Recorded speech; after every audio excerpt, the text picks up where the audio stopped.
show. What a fun time.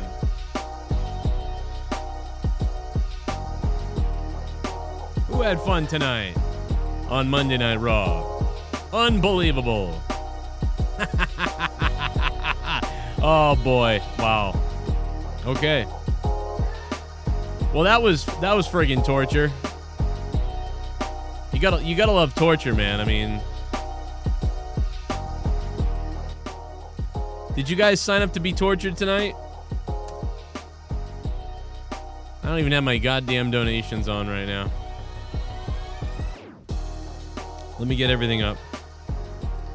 That show was a atrocious shit bomb piece of garbage. I got my ass beat like a red-headed stepchild. Yeah, that was a hate crime on Buddy Murphy.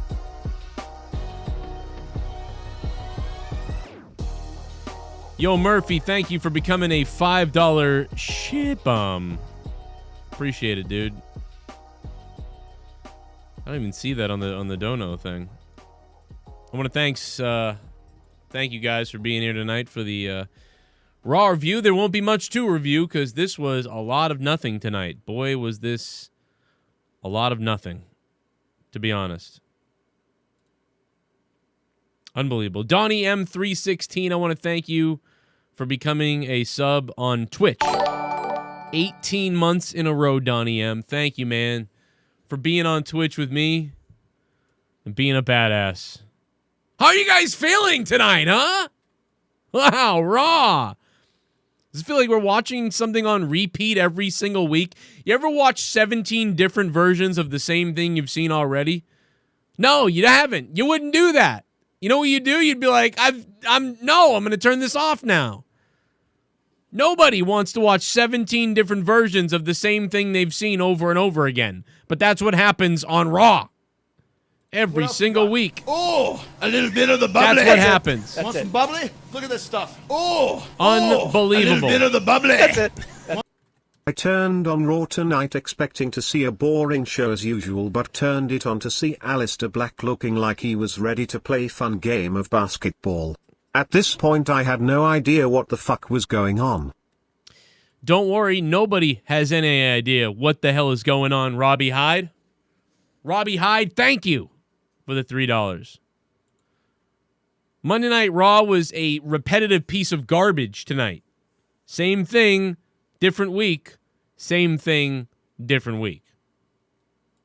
Every single week, it's the same damn thing over and over and over again. And WWE doesn't care. They just keep putting out the same trash every week. Retribution shows up and says something about nothing. Every week, Dominic Mysterio is out there to beat up a white guy who's got red beard. Or get beaten up by that guy. Every single week, it's the same damn thing. We're talking about 12 weeks of this. 12 weeks of this. And Angel Garza creeping around with a rose and having the same tag team match with his stupid tag team partner. The stock is falling on everybody. The stock is falling on everybody. Every single person on Raw, the stock is falling. The Retribution stock is coming crashing down. Because when you do the same goddamn thing over and over and over and over again, every single week, it gets less interesting, even more less interesting, and more less interesting, and more less interesting, and completely utter, irrelevant, piss-poor garbage piss. That's what this is. This is piss-poor, as we say, almost every goddamn week. They finally did the monitors being taken over by Retribution, which is something, I've been talking about for weeks and weeks and weeks, and now they did it tonight, but whatever. They almost did nothing different. The best attacks have already happened by Retribution. Now it's just them just buying more time because they have no idea what they're doing with them. It's just something to do. It's just something to do. Just like Raw Underground, it's just something to cut away to because they are devoid of ideas. And they're devoid of carrying a story. They're unable to carry a story. They're unable to do more than one thing. And when they do that one thing, they do it for 10 weeks long. They're unable to just pop, come up with ideas. I can watch this show tonight, look at everybody on the roster, throw it all out the window and redo it. What are they going to do next week after this week? What are they going to do next week? Can someone tell me what they're going to do? I guess Drew and Randy are going to continue to have some kind of beef. Drew's already back and already competing even though he's not supposed to compete. What's going to happen next week? He's definitely barred from the building next week, but then he shows up anyway. And so the Hurt Business, I guess, is off and rolling. I suppose at least they're booked something. I say the Hurt Business, and that last 2 minutes was great. Dominic Mysterio beating the shit out of Blake or Buddy Murphy, that was pretty cool. The whole family, that was fine. But the problem is this story's been going on too long. It should have been over like 7 times. This is like the 7th ending to the story. Is it over yet? Is it over? When does it end? When does it end? Good Lord, it's terrible. This is awful. I don't even know what to do anymore. There's not much to say about this show tonight. It was just fucking stupid. And the same shit over and over again. Raw Underground. They cut to Raw Underground. Aleister Black and Kevin Owens. That was kind of interesting again, but it doesn't matter. It's for nothing. And then the second it starts, they cut to a commercial. Shane McMahon runs up on the apron all goofy. Oh, we'll be back with more Raw Underground after this commercial. Who cares? Oh my God, are they stupid? This company doesn't care. They don't care. It's the same show every week.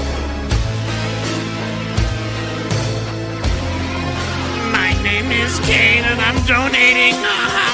Here comes the biggest cock in the room, Bimbo Baggins. 1 out of 10 for Cedric finally turning heel. There were a lot of botches tonight. They ruined Alistair's eye gimmick and Keith Lee is officially buried and done for. Press F chat for Keith Lee. Also, why are they trying to ruin Shayna and the fat SJW pig? Oh my God.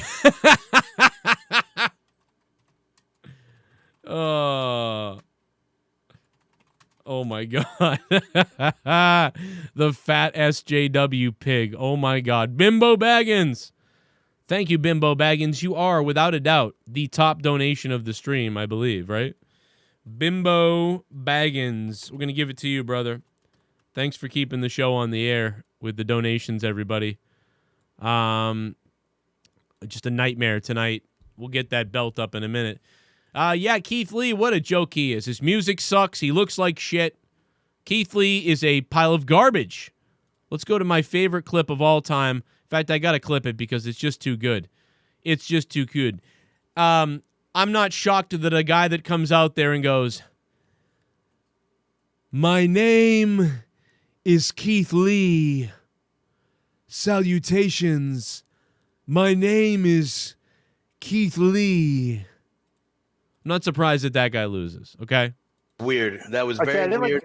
Yeah, I didn't like his outfit, and I wasn't a big fan of his promo either, the Mr. Gentleman promo. Right. Allow me to introduce myself. Are you going to fuck the guy, or are you cutting a promo? Right. He was... promo either, the Mr. Gentleman promo. Right. Allow me to introduce myself. Are you going to fuck the guy, or are you... Yeah, I didn't like his outfit, and I wasn't a big fan of his promo either, the Mr. Gentleman promo. Right. Allow me to introduce myself. Are you going to fuck the guy? Or you... Oh, my God, dude. That one clip is funnier than all of Raw. Like, it's better than all of Raw. It's unbelievable. Oh, my God. I'm saving that one for all time. Shout out to K-Dog for that gold.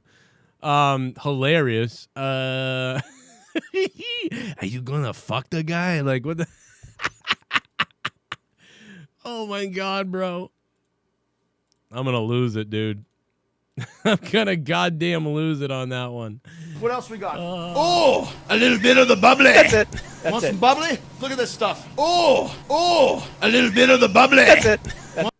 Show wasn't good, but I liked Orton getting stalked and bullied. BC, I don't think I've ever seen his character so vulnerable, at least not in a long time. Also, that fucking sunset flip bomb by Dominic was sick. Yeah, dude, that was sick. Diverse.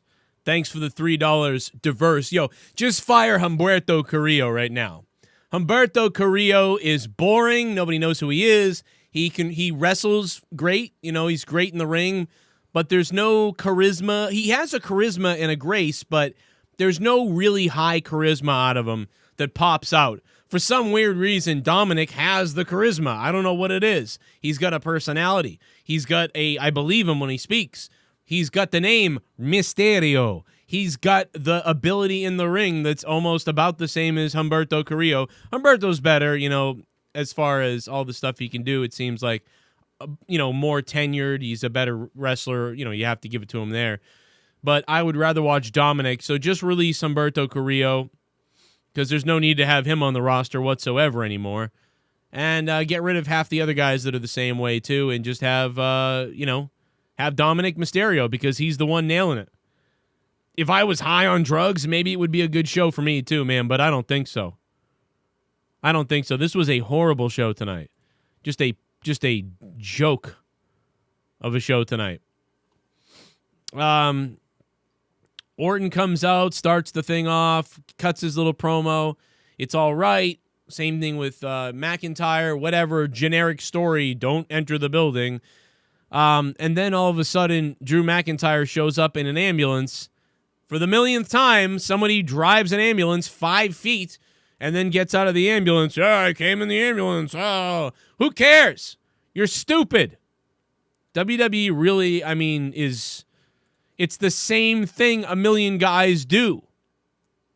You know what I'm saying? A million guys have done this.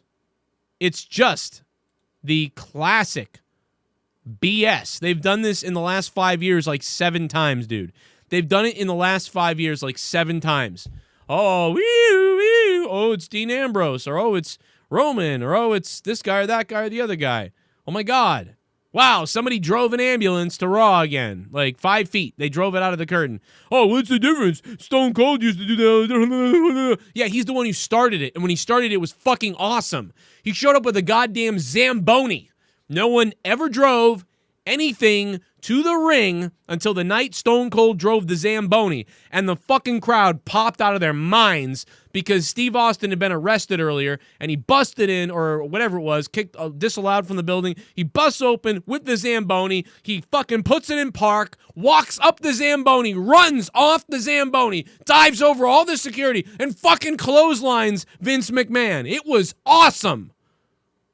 Then he brought a Stone Cold truck to the ring. That was cool. Then he brought a beer truck to the ring and sprayed everybody with beer. That was cool.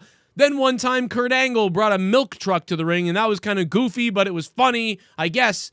And it was kind of funny. He was mocking Steve Austin. Milkomania is running wild. And then a million other people proceeded to copy this throughout the years, and every single time it happened, it got more watered down and more boring every single time. And recently, in the last 10 years, for whatever reason, baby faces have decided to drive an ambulance 5 feet in the back walkway and then get out of it and come to the ring as if it's something wild and special. It's not. It's lame and stupid. Stop fucking doing it! Give me a hell yeah! In my honest opinion, I thought that was better than the AUPPV. Oh, Drew you looked fuck badass yourself. Tonight. Fuck Dominic off. needs to hit up Jinder for some roids. I'm gonna but lose as my far fucking as his mind. sister goes, I hope she's ready for the gook. Sploosh. Andale Peasy, bro, I want to put you in a leg lock right now, bro. I love you, Andale Peasy, but I don't know, dude. I kind of want to choke you right now. Let me tell you something, man. If I would watch Matt Hardy fall on his fucking head 7 more times and put his life at risk rather than watch this show again tonight. If you couldn't fucking pay me to watch this fucking show again tonight, you can kiss my ass. I would watch AEW All Out 5 times over and over all day instead of having to watch this again 1 time. You can absolutely stick my foot up your ass. No fucking chance in hell I watch that show unless I want to sleep like a baby for 12 hours. I will never watch that show again. You can take that show and shove it up your ass because it's just about the same goddamn show we saw last week, week before that, week before that, week before that, week before that. It's garbage. Good Lord, Road Dogg, are you lucky you're out of there and you're down in NXT? Because if you were in the back in Gorilla, you would have begged for a goddamn tranquilizer right to the dick. That's what you would have begged for, Road Dogg. You would have begged your dad to take you too, because this fucking place sucks. God rest the soul of Bullet Barb Armstrong. Because everything he did that was taught and passed down, his kids couldn't pass down to the next generation. Everything that the people from the 70s and the 80s and the 90s passed down is dead right now. We are watching a cartoon show for retards, folks. You're watching a cartoon show for retards. Shit bum. Nothing says family outing like a group of taco truckers tying up and beating a helpless white guy. But you see how Eva got injured and didn't do anything else in the match. Too bad we can't say the same for Matt Hardy and Matt Seidel. JD's pedo. SP from TO416. Thank you, my friend.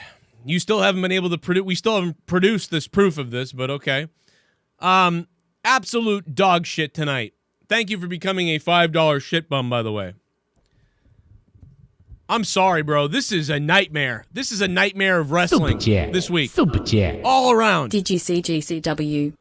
No, Donnie Murdoch, I didn't. Wait a minute. Which GCW? Which one are you talking about? Are you talking about the outdoor event that just happened? What if the turkeys ate us? What if they filleted us? Ah! What if they killed us and ate our children?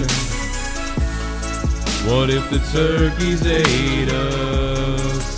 What if they filleted us?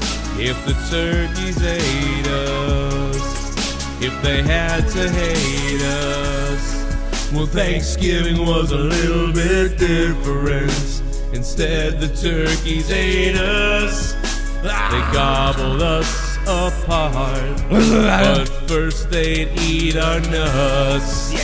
And then they'd eat our butts. The turkeys ate us. But what if the turkeys ate us? What if the turkeys ate us?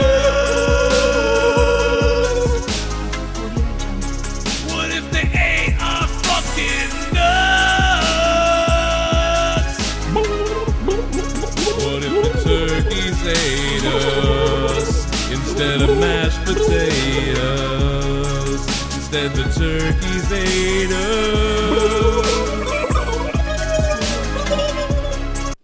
Gotta say that ending was hilarious with Murphy getting beat like a fucking piñata. But this was a snooze fest, same matches recycling the same story and kicking it to next week. Raw was 3/10 tonight. It wasn't aggravating but it was draining. Man, I'll tell you what, it was so draining it was aggravating to me. The Soundwave 92. Soundwave, thanks for coming in with the $29.99, dude. Thank you so much, man. Soundwave 92, man. Thank you so much, dude. The $29 Turkeys Ate Us donation. Thank you, Soundwave. You got to give them love, baby. You got to give them love. You ridiculous piece of shit. Because without the donations, I'd be dead. No, but seriously, thank you. We are going to go to the phone calls in a minute. Jake is sick. We got 508-718-599, whoever that is. And we did pick up 678, though. What's up, 678? Wait. Sorry. Yo, 678, what's up, man? Oh, Smasher. Hold on. Smasher.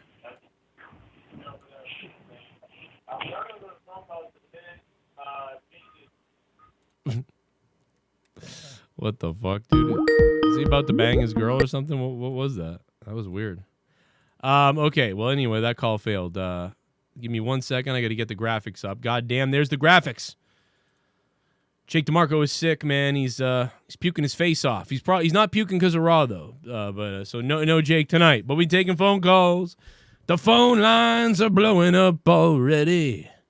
So yeah, GCW had their event. That's what you're talking about. Yeah, I saw some of the clips and stuff, but I just haven't seen it yet. For real. So yeah, whatever. Ambulance comes out for the millionth time. Who gives a crap? It's another ambulance thing. That's cheesy, stupid, overdone, garbage. The Hurt Business versus Apollo Crews, Ricochet, Alexander, blah, blah, blah. It's all just to finally get to the point of Cedric Alexander turning heel.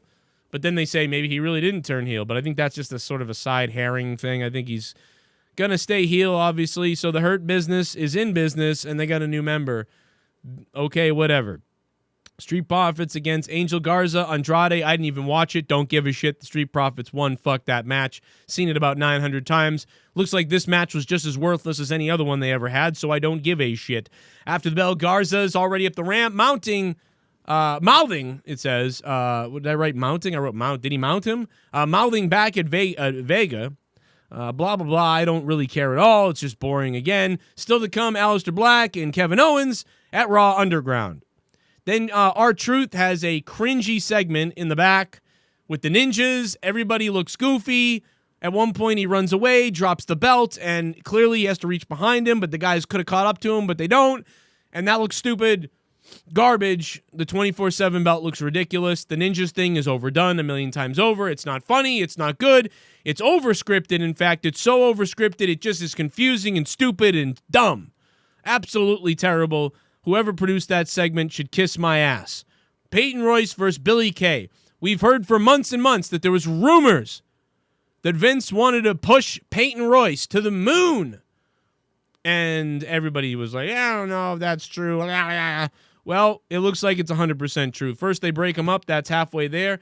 Then Peyton Royce gets the win. She has the better entrance, the better music of the two generic pieces of trash music that they had. She's hotter, whatever. They get in the ring. They have a match that they can have. I've seen Peyton Royce have better matches. I've seen Billy Kay have worse matches.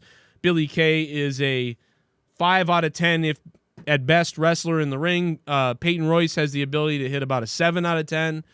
So I would hire Peyton Royce and probably and Billy Kay is actually good at comedy outside the ring.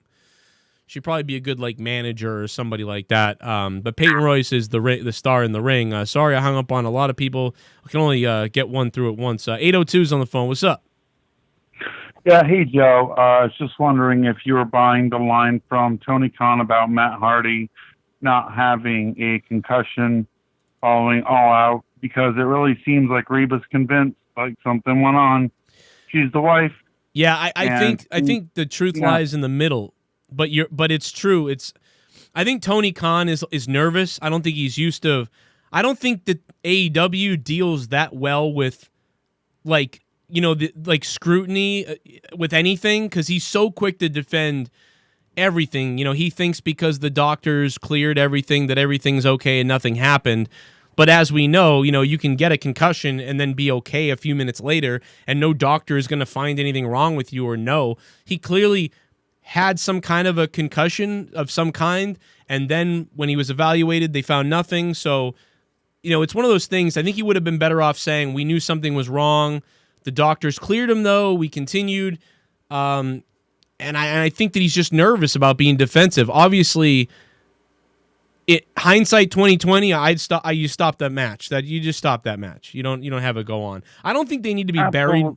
I mean, yeah, so you think the same thing. I don't think that they need to be buried for keeping going, but, because I've seen other people do way worse. They actually tried to stop and do something, but I think that we realized coming out of this that this was a gray area, but next time they need to be more definitive. No, he got his bell rung. He didn't look right.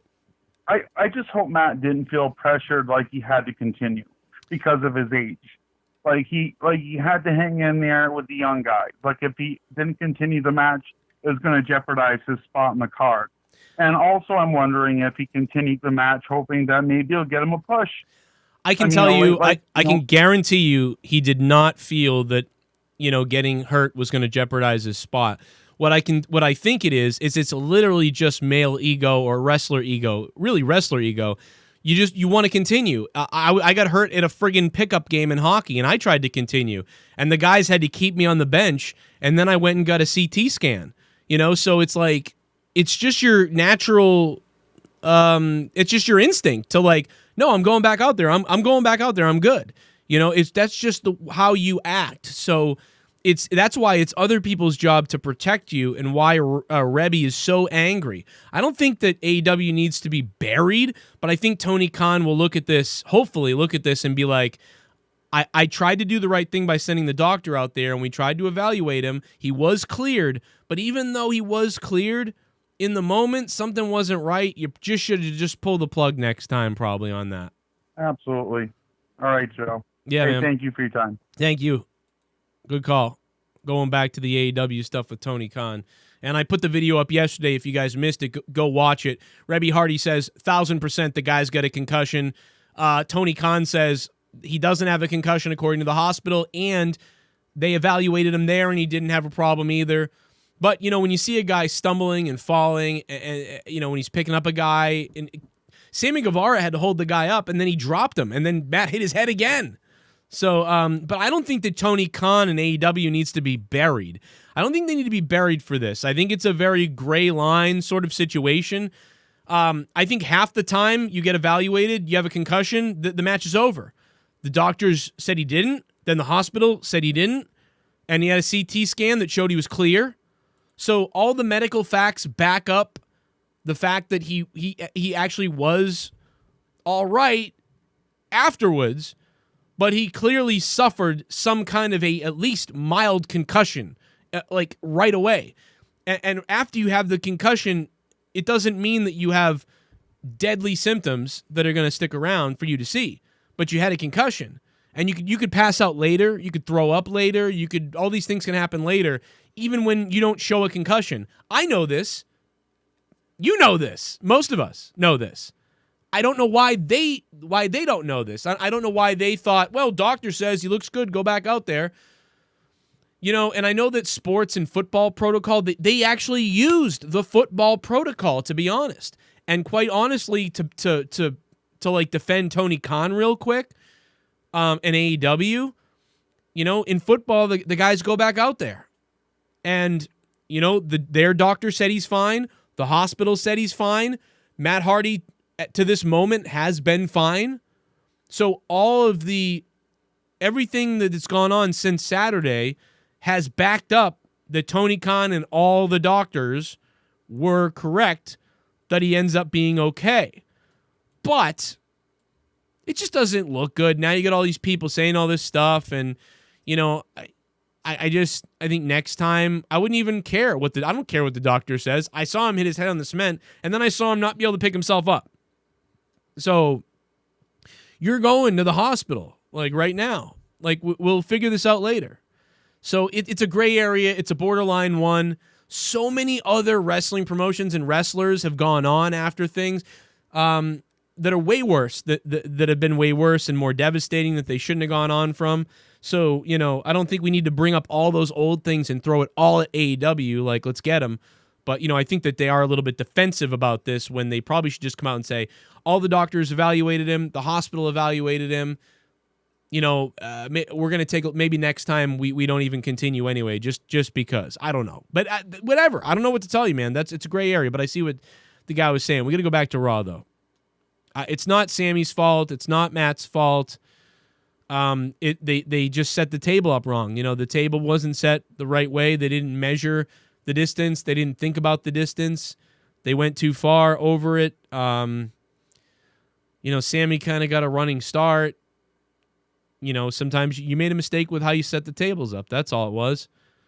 And that's really what it comes down to. And, they should have planned for Matt, when he gets hit, to immediately roll sideways, and Sammy to kind of like, after he hits him, bail left, and that way they can both turn sideways and fall into the table.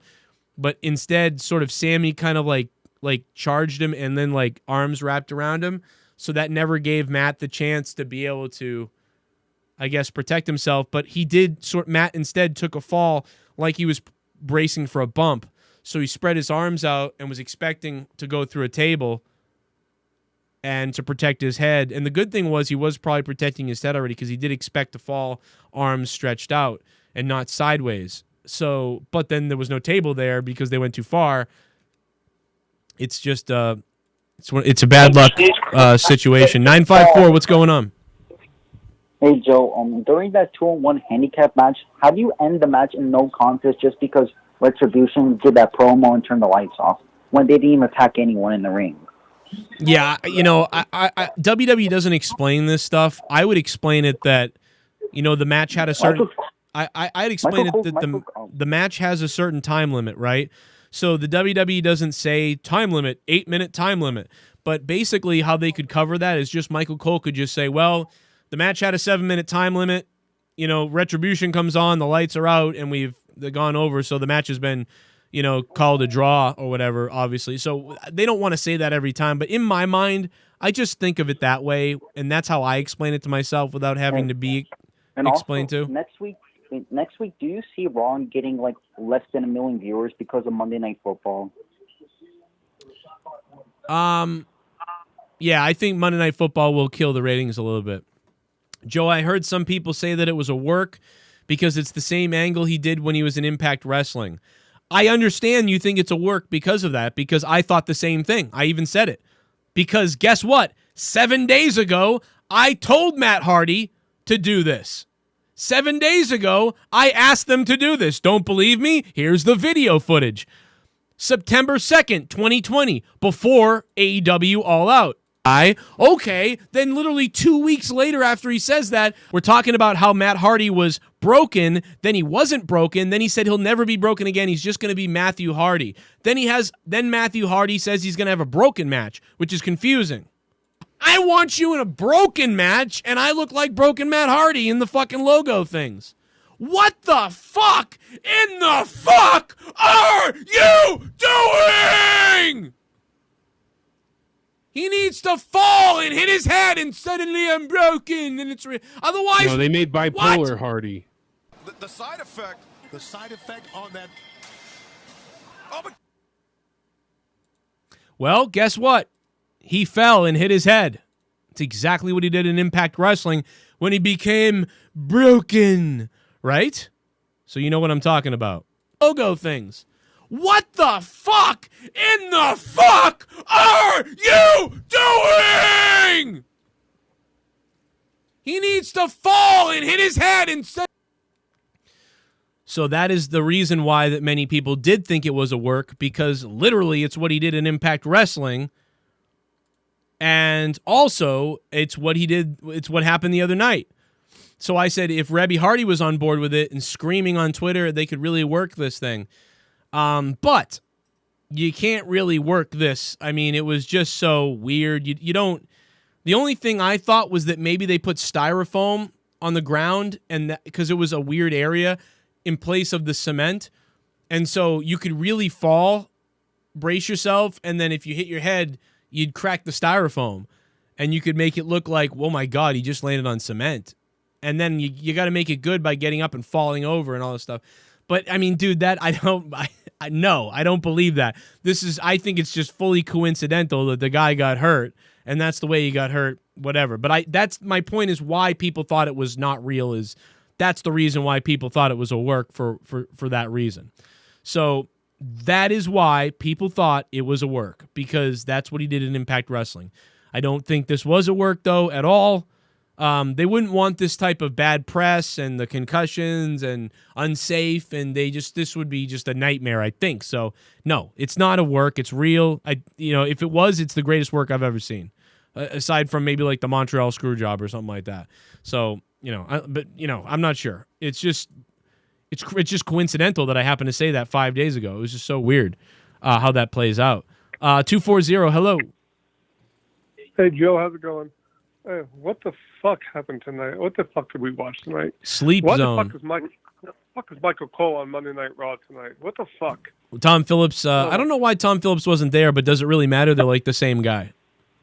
Oh, yeah, no. It's fucking copycat of goddamn. What the fuck? If you watched Nia Jax, she didn't even fucking headbutt Ruby Riott at all. She didn't even come close to headbutting her. Yeah, she's terrible. Fucking Ricochet, what the fuck was that? He kicked out at 2. Fuck, they bring the belt for it. That was like, what was that about? Like, yeah, Ricochet kicks out at 2, man. Thank you for the call. Ricochet kicks out at 2, but I like the way Michael Cole sold it. Like, well, wait a minute, he did kick out. You know, referee missed it. You know, and I like that realism that referee makes a mistake, and you know, so that's kind of funny. But yeah, it was just you know, on par with everything else being so bad was the referee messing up. Give it a hell yeah! Or the wrestler. What the fuck does Ray's daughter have a contract, and does Vince see Dominic as a top talent? Cause I've never seen someone put in more main event than Dominic at the start of their career. Freddie Mitchell, thanks for the 316. I have no idea. I don't know. I don't know. But what I do know is that Dominic has been good every single time he steps out there. I mean, that's what I know is the guy has been captivating. He's been good. I mean, he's been one of the better people. Like, seriously, even since the beginning, when he was given little to do, he did everything. Every little thing that Dominic has been given, he has knocked it out of the park. All right? I don't think he's The Rock or somebody like that. But the fact of the matter is, everything that Dominic has done has felt authentic, and it feels like he's got conviction, and he executes. That's the thing about Dominic. He executes. I don't know. I mean, maybe Vince is seeing the same thing we do. I mean, he's like, I love this damn kid. You know, he probably sees himself as a kid in Dominic or something. I don't know. I'm guessing. Maybe they also owe Ray a favor, or they want to keep Ray, so keep you happy, your son's on TV. It's probably a lot of these things all rolled into one. Maybe, you know, he worked hard for a while, but whatever. He's been good. I mean, I think he's a top mid-card guy right now. Dominic is a top mid-card guy. He's like the 1, 2, 3 kid. Vince does like these stories. We've seen it. The 1, 2, 3 kid when he beat Razor Ramon.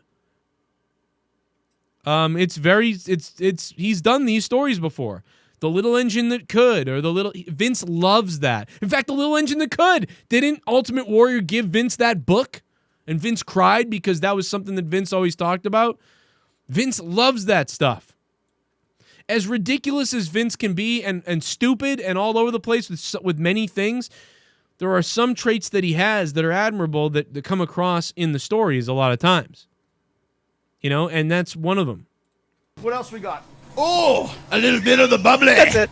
Want some bubbly? Look at this stuff. Oh, a little bit of the bubbly. That's it. I don't get retribution.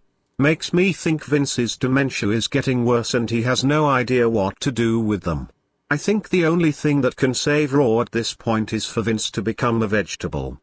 Robbie Hyde, it's real simple. They just want to reflect the Antifa. They just want to tell the Antifa story on their programming. That's all they're doing. We're taking over. You're not going to hold us down. We're going to destroy everything. We're Antifa. They're Antifa. The ones destroying people's businesses and screaming at people, it's Antifa. Oh, shit. This is what it's like to watch Monday Night. Oh, what the hell am I staring at? What the fuck? Oh, Vince McMahon, you're killing me. Vince McMahon, this wrestling give me a disease. Oh, Monday Night Raw sucks. Oh, SmackDown Live also sucks. And oh, if they call someone up from NXT, I know they're gonna get really bad quickly. Oh, I wanna die. Wrestling die. I wanna die. Every Monday night. Joe cheers from Rio de Janeiro. I can't stand this fucking show anymore. It's the same ass matches every week. Only good thing was Cedric turning Is Aleister Black ruined?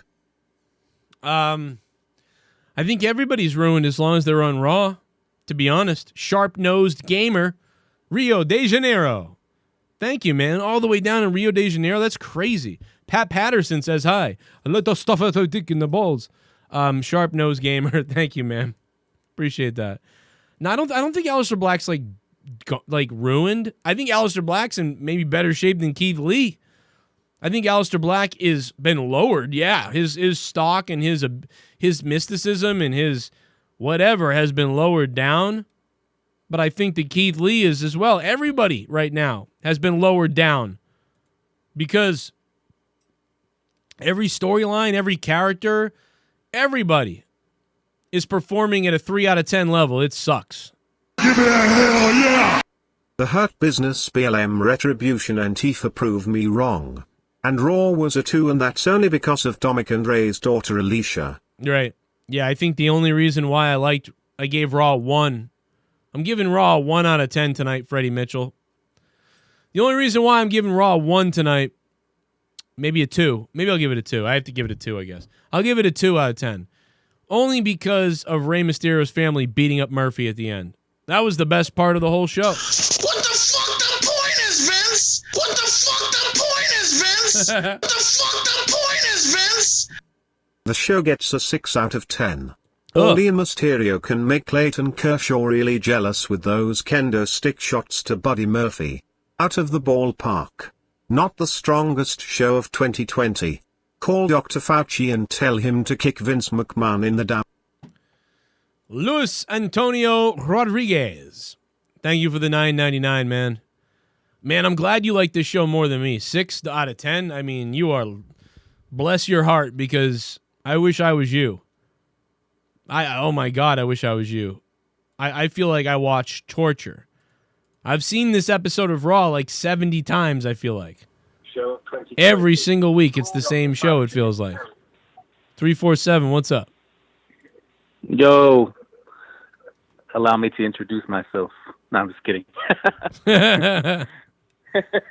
It'd be more interesting than what Keith said, I mean, because it's over the phone. Yeah. No, it's diverse, man. What's up? What's going on? I can't believe this guy just gave the show a 6 out of 10. I mean, he didn't really, he was like, I guess I'll give it a 6 out of 10, but the luck, I mean, but it was like, wow, I can't, anybody that gave this over a 4, I'm confused. Nah, it was like a 2. It was like, it was one of the worst. But, you know Monty Python, right? Monty Python? Yeah, oh yeah. It was so bad that I just wanted to see, like, something goofy, something, like, to make me laugh. Like, you know, like when Drew, the third time Randy got hit, I knew it was coming. You know, like, as whatever that girl's name comes up to do the interview, yeah. I'm like, he's going to come out of nowhere. I knew it. It was so obvious, right? But it would be funny if they just kept doing it the entire night, like 10 times. And he gets kicked. You know what I mean? Just like over and over and over. Yeah, dude. Like, it would have been, people would have been like, what is this, a joke? But it would have been at least funny. You're right. Well, exactly. See, they could do that. They could do that with the 24/7 title. Like, they could have, like, R-Truth, like, keep winning it back or throughout the night and then losing it again. And then at the very end of the night, he loses. Like, that'd be hilarious. Or, like, he goes through hell to get it back. And then at the very end of the night, someone, like, waffles him and then steals it. And then it was all for nothing. Like, that type of thing, that could work. But not with Randy and Drew. But that's funny. Yeah, I know. They would never do that. But it would have been funny as hell if it happened more than 3 times. Because it would just get, like, too ridiculous. Let me just ask you at the something. End, with the beatdown with Ray, like how one of your callers, or maybe it was a donation, they were like the pinata. That would be funny if, like, just candy started flying out of his tights or something. You know what I mean? Because he's Mexican, right? No, they were beating up a white guy, but now it's like they should have been like. No, but the family's Mexican. Oh yeah, okay, well yeah. So well, then it'd be like so racist or something. Well, Shillelagh should have fell out of Murphy, but although he's from Australia or New Zealand or something, but. I don't know, man. It was salutations, though, Diverse. Didn't like his outfit, and I wasn't a big fan of his promo either. Oh, man. That's all I got, man. All right, man. It was pretty bad. Imagine Keith Lee becomes a jobber, and he's just like a big, goofy, like, fat guy. I mean, basically, what looks like is going to happen at this point. Diverse, thanks, man. Allow me to introduce myself. Allow me to introduce myself. Salutations. Allow me to introduce myself. Are you going to fuck the guy or are you cutting a promo? Yeah, I didn't like his outfit, and I wasn't a big fan of his promo either, the Mr. Gentleman promo type. Allow me to introduce myself. Are you going to fuck the guy or are you cutting a promo? Yo, 769, what's up, man? Hey, how you doing? How are you doing, man? Hey, I was wondering, can you explain to me how Finn Balor's finisher is supposed to knock you out? Because it doesn't make sense to me. Well, I mean, he's jumping up in the air and dropping all his weight, stomping down on your sternum or stomach. It'll knock the wind out of you, at least, you would think. Yeah, but, like, it doesn't come off to me as, like, a powerful finisher, I guess. Because it's just, like, you can kick out of that. You know what I mean? Man, I don't know. I'm not there at all. It actually, I don't really even like it because I don't think it looks the greatest, but it kind of does. It's kind of like... Neither. But it kind of does. It looks. I mean, the guy's jumping off the top rope and landing on you with with his 2 feet. Like when I first saw it, I was like, "Oh my god! Like, how do you do that without like really killing somebody?" So, I don't agree. I guess I think that it looks really. I think it really looks like he's stepping on someone's stomach. So I just don't think it looks like a great wrestling move. But I think it's a very authentic finisher. I think the leg drop from Hulk Hogan is probably less believable than that for sure. Oh, okay. Cool. Yeah, but I think it's all right, man. It'd fuck up your sternum. Or if you ever knock someone out like in the stomach, you ever kick someone in the stomach and knock the wind out of them?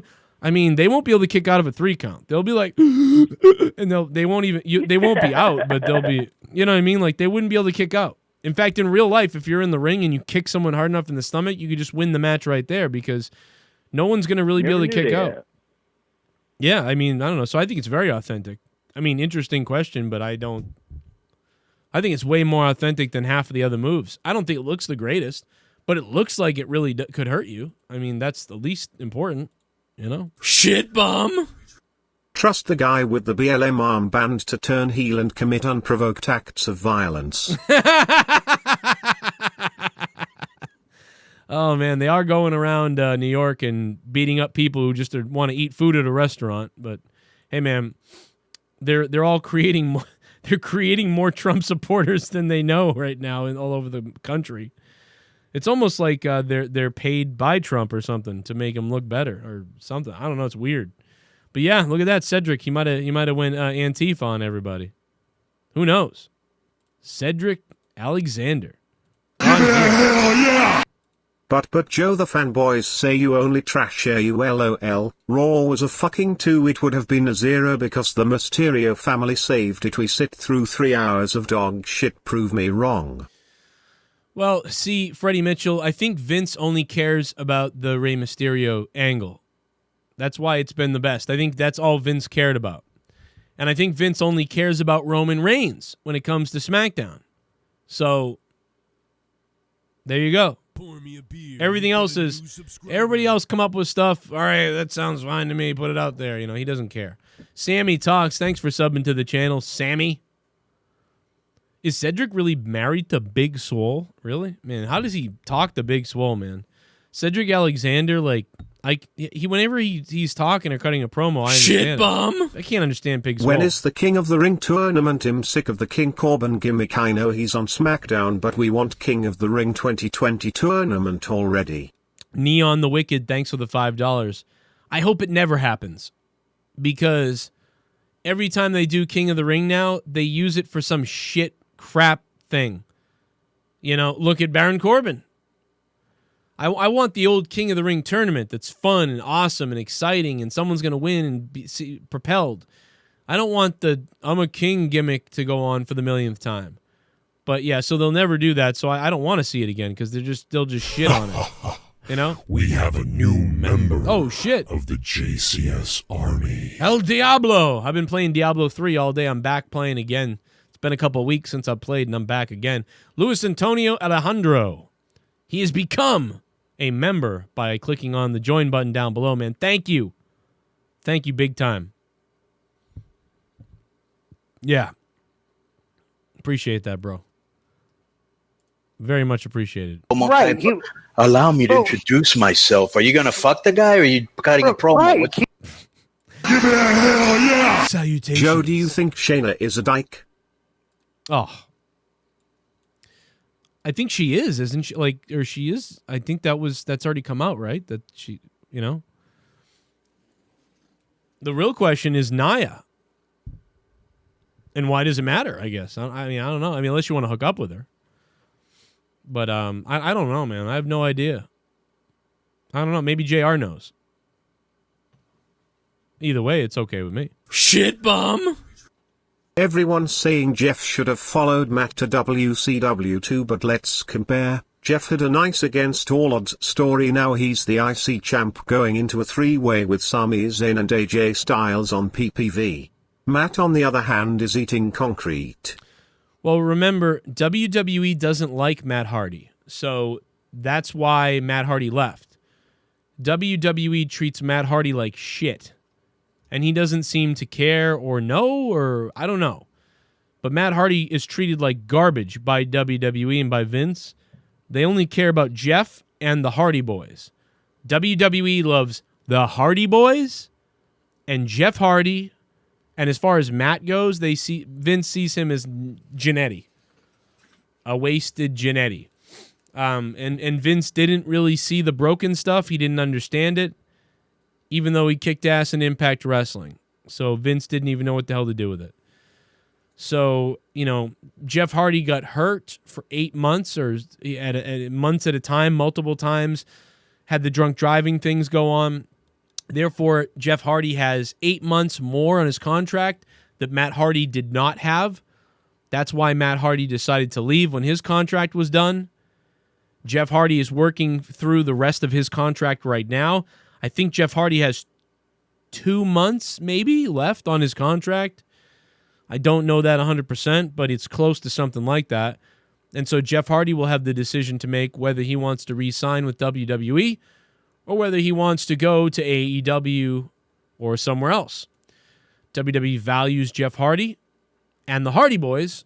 They won't get the Hardy Boys, so they will offer Jeff Hardy a contract, probably a pretty big contract. The Hardy Boys' wives apparently haven't been getting along for the last year. There's tension there in the families, so having some time apart is probably something that they didn't mind either. So that's my guess as to why everything's going the way it's going. Now, will Jeff sign a 2-year deal, stay with WWE? Or will Jeff take less money and go to AEW? Or take even less money and go to some stupid place like Impact Wrestling? I don't know. But I do know that my commentary is all over Twitter, and I'm trying to get the hell hired somewhere because I'm bored of not doing wrestling commentary. God damn it. All right, let me go back to the donations here. We got phone calls coming in, donations coming in, more to talk about as far as Raw goes. Got some rumors popping in, some crazy shit to talk about, and Jake is sick. If anybody was wondering where he is, he could not be here tonight, obviously. Okay, you've been in the country about the... Oh, my God! Oh, no! Okay, you've been in the country about the... Oh, my God! Okay, you've been in the country about the... Oh, my God! Yeah, my God. Today's society is so damn soft now. I said this in a previous video, but if we had the I Quit match between The Rock and Mick Foley in 1999 today, the reaction would have been way worse than what happened to Matt Hardy. We should still be concerned though. The Soundwave 92, thanks, man. Yeah, see, I really believe that we need more toxic masculinity in wrestling. We need more badasses in wrestling, Soundwave. But I also believe that we need to... I don't know, man. I just love wrestling, and I love the idea that the rules are not the same as normal in wrestling. Like, we kind of throw caution to the wind. Something about that's nice. My name is Kane, and I'm donating. Here comes Bimbo Baggins. With the NFL supporting Antifa and Black Lives Matter, I don't know if the NFL will have good ratings. They're going to ruin Dominic soon. If Andrade is fucking and marrying Charlotte Flair, why the fuck is Vince ruining him? Right, Bimbo Baggins. Thank you for the 666. Yeah, Dominic probably. Maybe Dominic will be ruined. I don't know, but why would you go and say something like that about the one thing that's entertaining? I mean, at least he's on the main roster doing something good. Now, if you'd said they're going to ruin Keith Lee, I'd be like, yes, you're probably right. And these other people. It'll probably get better for Keith. Somebody needs to check to see if Lance Storm's trained Ray's daughter to cause the way she used that kendo stick looks like she's training to just saying. Somebody needs to check to see if Lance Storm's trained Ray's daughter, because the way she used the kendo stick, she looks like she's training. She might be 27 Freddie Mitchell. I don't know. But Lance Storm has the personality of a doorstep, so I don't know. I don't know about that. Super chat. Super chat. Hi, Joe. Here's $2. Ivar got really hurt? Oh, shit. Thank you for the $2, man. I appreciate that. Who was that? Broken Lion. Thank you, Broken Lion. Is Ivar really hurt?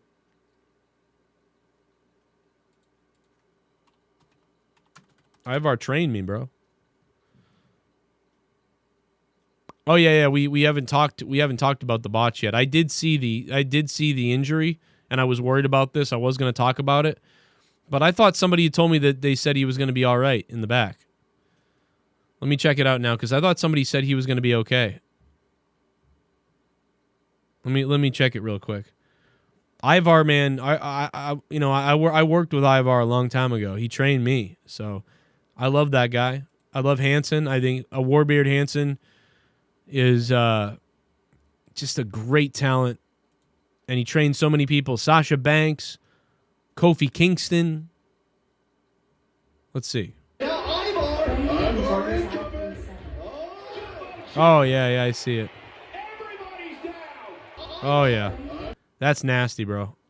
Yeah, I saw that live, and I thought, you know what? I didn't quite see it that bad, bro. Oh, my God, that's way worse. I thought he tweaked his knee. I must have been blinking or moving stuff around on my desk. I thought he tweaked his knee, and I just saw that, I think he hurt his knee. I didn't see it was that disgusting, dude. Oh, my God.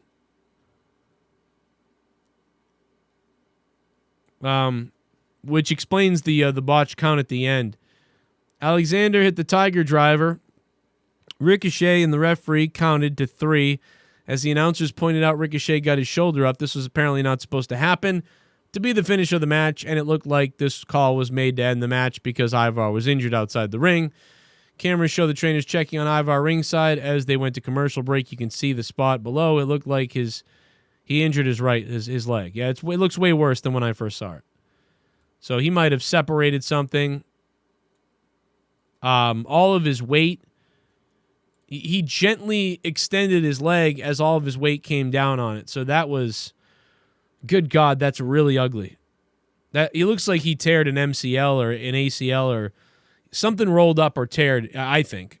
I can't really tell, though. God damn, man. Yo, Famous B, what up, Famous B? Dominic trained in San Diego with the horny. I thought it said the horny boy. The homie B-boy from CZW. Yeah, man, Dominic is killing it, bro. Give that guy props, because the people training Dominic, good job. Not to mention it's in his blood, right? It's in his blood too, but Dominic also got some great training, no doubt about it, and he looks great in there, man. Dominic is... he's been good on the mic. He's been good in the ring. He's hit everything with accuracy and conviction. Guy's one of the most believable things on the program. Unbelievable. It really is like a praise to him and anybody who's been working with him. And his dad for all that stuff. What up, Big G? What's my finisher? Well, it used to be a super kick, but now that's not really a finisher anymore. So now it's... I used to do an elbow and a super kick, and I had a couple other things, but now I don't know what the hell it would be now. Because I don't know if it'd fly now. Moo! Moo! Moo, moo, moo, moo. Whoa! Moo! Moo! Moo! Moo, moo, moo, moo. What the fuck was this shit? Love you, Joe. Thank you to the villain. $35 coming in from the villain, and the villain is going to take over as the JCS champion during this Raw review, and the phone lines are still popping right now. Yeah, I didn't like his outfit, and I wasn't a big fan of his promo either, the Mr. Gentleman promo type. Allow me to introduce myself. Are you going to fuck the guy, or are you cutting a promo? Oh, man, I could hear that a million times, and it will that will never get old for me. I'm sorry. The villain, $35, is the current JCS digital champion. You can become the JCS digital champion by dropping the largest single donation of the stream. And thank you to the villain for that. Let's see what else we got, brother. What else we got? Oh, a little bit of the bubbly. That's it. Want some bubbly? Look at this stuff. Oh, a little bit of the bubbly. That's it. He'll fade away and send myself to ICU. Seriously, fuck AU management for allowing this. Letting talent call the shots is how Bruiser Brody gets murdered and Mitsuhami Sao ends his own life. Sammy first wanted to wape Banks, now he want to tear us. Sammy first wanted to wape Banks. Now he wanted to what? Now he wanted to tear asshole. That's pretty freaking funny, man. Oh my god, dude. You, man. Famous B's here. Oh my god, dude. That's messed up. That's so fucking crazy. 347, what's going on? Hey, yo, what up, man? What's good? What's going on, dude? Poppin'. It's your boy, J Hood. What's good, man? Chillin'? J Hood is here. Yo, yeah, I want to talk about why you don't talk about the Boston Bruins, you know, and your little Boston crew. Because, you know, let me tell you something, man. I'm going to tell you the truth. Right now, you can't rap battle me because I'm the fucking best in this motherfucking shit. All I do is for motherfucking Boston. Yo, I'm a baked man. You couldn't bake a bean on Boston. I go to your weight. I crack steam up your coffin because I'm a baked man. You couldn't fucking bake a bean on Boston, nigga. I know all the girls want me in Boston. I'm the flies, nigga, over there. You look like Jared, motherfucker. I come to you, fucking shoot you in your motherfucking shit, nigga. Back rattle me anytime you want, nigga. This is so fucking open, nigga. Shit, over nigga, beat. Wow, Jesus Christ. Look out, man. Is the reason why you can't rap because you're actually Hispanic, J Hood? Is that why you can't rap, J Hood? Acting like you black when you Hispanic, J Hood? Jam. What the fuck, J Hood? Oh my god, dude. J Hood called up to battle again. Oh.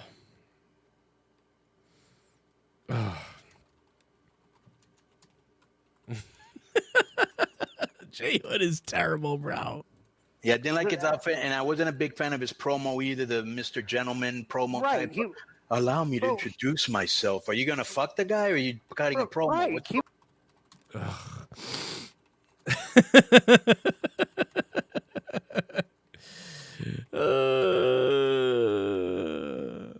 Yeah, I didn't like his outfit, and I wasn't a big fan of his promo either, the Mr. Gentleman promo type.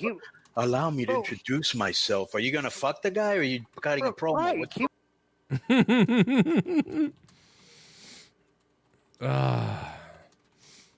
Wow. I mean, is this guy going to call up every time and try to rap battle me? Why does he do it?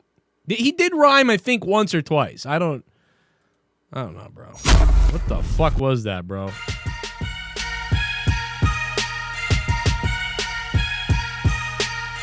Fuck you, J Hood.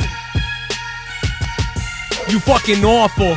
You embarrass yourself, so hanging up on the shelf, you just killing yourself. Your liable end up missing me, shooting somebody else in the pussy. Yo, J Hood, you a disease. You're playing yourself. You sound like a bitch. I know you fuck your mom, so faggot allowed to snitch. Yeah, you fuck her in the puss and inside of a tush. You fucking disgusting bitch. Yo, J Hood, I hope you get COVID-19.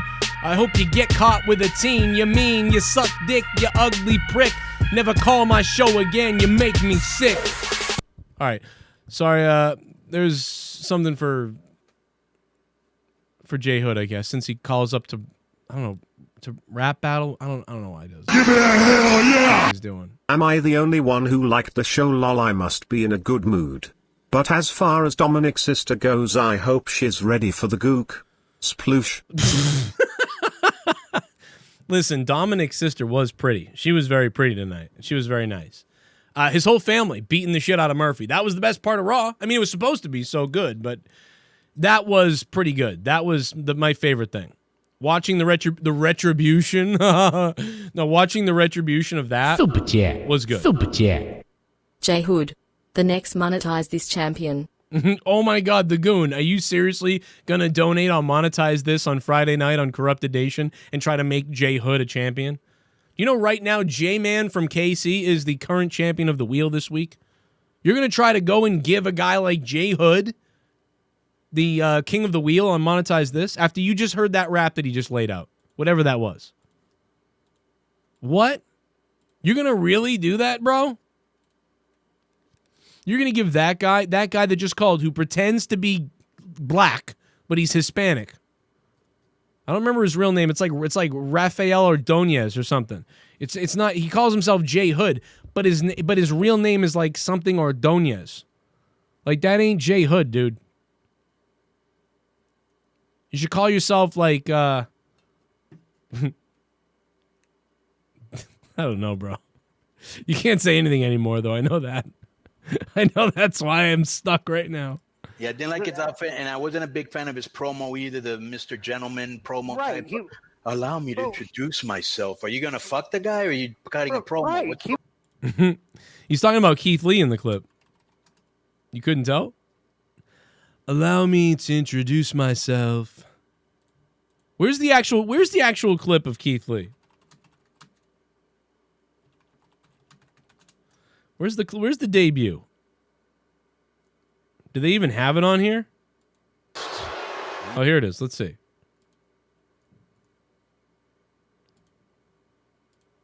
Do they even have the promo, or is this just him looking at Randy Orton? See, they didn't even upload it? Are you serious? Oh, wait, here it is, I think. Is this it? Yeah, this must be it. Here it is. Let's listen. My name... Greetings and salutations, Mr. Orton. My name... This is so bad, dude. Are you serious? Are you serious? Greetings and salutations, Mr. Orton. Greetings and salutations. My name... Like, after he said greetings and salutations, the way he said it, it doesn't matter what your name is. Your name is lame as fuck after you say that, okay? All right? Your name is lame as fuck after you say that. That's what your name is. Is Keith Lee, and I have come here... I can't even Allow believe this. me. Greetings and salutations, Mr. Orton. My name is Keith Lee, and I have come here to offer you this spectacular opportunity, this luxury, this privilege to stop what you're doing. Take just one moment. Oh, my God. Yeah, I didn't like his outfit, and I wasn't a big fan of his promo either, the Mr. Gentleman promo type. Allow me to introduce myself. Are you going to fuck the guy?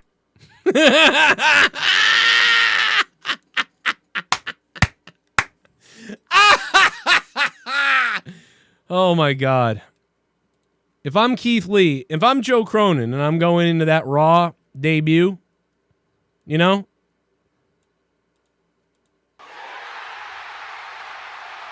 If I'm going into that debut,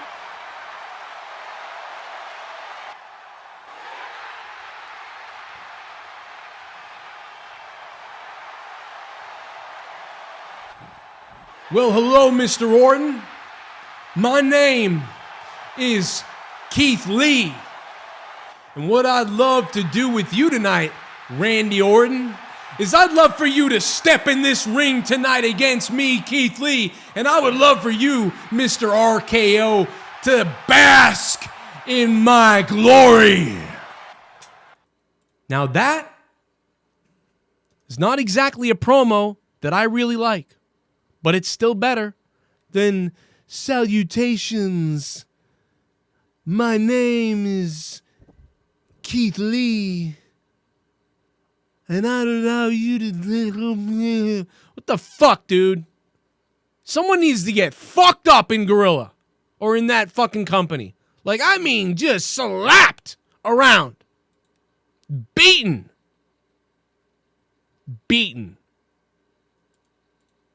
This so allow. Somebody needs to be beaten in WWE.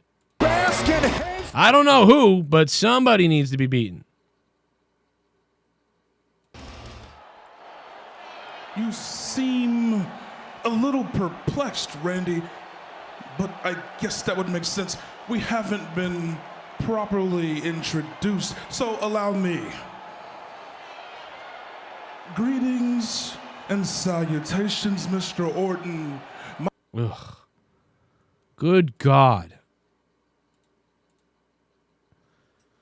If there was ever a clip that I could find to just share with people to describe why wrestlers fail and why people don't get over, that may be at the top of the list currently. Greetings and salutations. Well, hello, Randy Orton. You say you don't know me, so I will introduce myself to you. I am the man that almost every single competitor that steps in the ring with me fears when they're finished, fears before, and fears after. I am the man who was this champion, that champion, and now I'm on the main roster, and now I'm going to be a big problem for you, Randy Orton. And tonight, I would love for you to step in the ring with me and bask in my glory, because I am Keith Lee, and it's a name you're going to be hearing a lot of week after week after week. You know, I constantly have to hear the letters RKO, but the name Keith Lee, Randy, you're going to get so sick of it, you might end up quitting WWE and going home. So step in the ring with me tonight and bask in my glory. Like, that is better. As weird as that is better than salutations, Mr. Orton. My name is Keith Lee. Fuck are you doing? Are you doing Marlon Brando on fucking retard pills? What is happening? Thought I was crazy until Conan confirmed I'm not. Yeah, I didn't like his outfit, and I wasn't a big fan of his promo either, the Mr. Gentleman promo type. Allow me to introduce myself. Are you going to fuck the guy, or are you cutting a promo? Ugh. And people are saying now, what do you want him to be, an angry black man? What, every white guy sounds like that. You want a chill guy? Do you want a chill promo? Is that what you want? You want a chill promo? Do you want a black champion or not, you fucking idiot in the chat? Do you want a fucking black champion? The reason why Kofi isn't champion or got run over by Lesnar is because he's boring as hell. When you're boring, you're fucking done. Keith Lee's already boring. But you want a calm promo that's better than greetings and salutations? Why, hello, Randy Orton. Boy, I've followed your career for a long time because I study the greats. You don't know my name. That's fine. I've been champion in NXT week after week, so I guess you just don't watch the product, but I'm betting you're lying. See, Randy, I think you do know who I am because my name's been plastered all over the USA Network on Wednesday nights, and I think you just want to sort of psych me out and pretend like you don't know who I am. But whatever your reason is for pretending not to know who I am, Randy, that's fine, because the fact of the matter is, why don't you step in the ring tonight and I will formally and physically introduce myself to you. And then, Randy, you, in front of the entire WWE universe, can bask in my glory. That's not as angry. Is that nice? Was that nicer? Was that nicer for you? It's wrestling. Fucking idiots. Yeah, I didn't like his outfit, and I wasn't a big fan of his promo either, the Mr. Gentleman promo type. Allow me to introduce myself. Are you going to fuck the guy, or are you cutting a promo? Super Chat Party. Botch Club. Pick the best caption Joe versus Bear on Instagram. Guys, we're going to go on Botch Club in just a minute, and we're going to look, because Botch Club put up my video on their Instagram, and we're going to go through the comments, and we're going to decide which one of the comments is the funniest or the best, and we're going to award that person a winner. So stick around, because that's going to be fun. That's going to be fun, right? Unbelievable.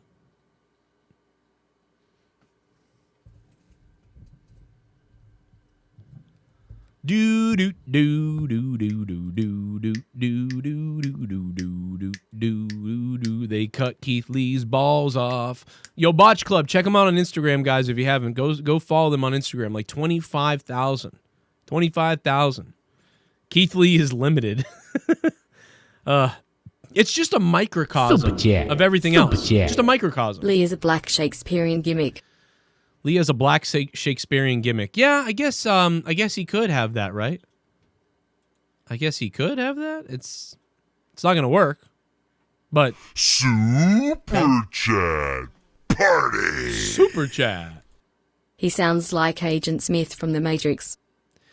No, I don't think he does, because Agent Smith sounded exactly like Carl Sagan.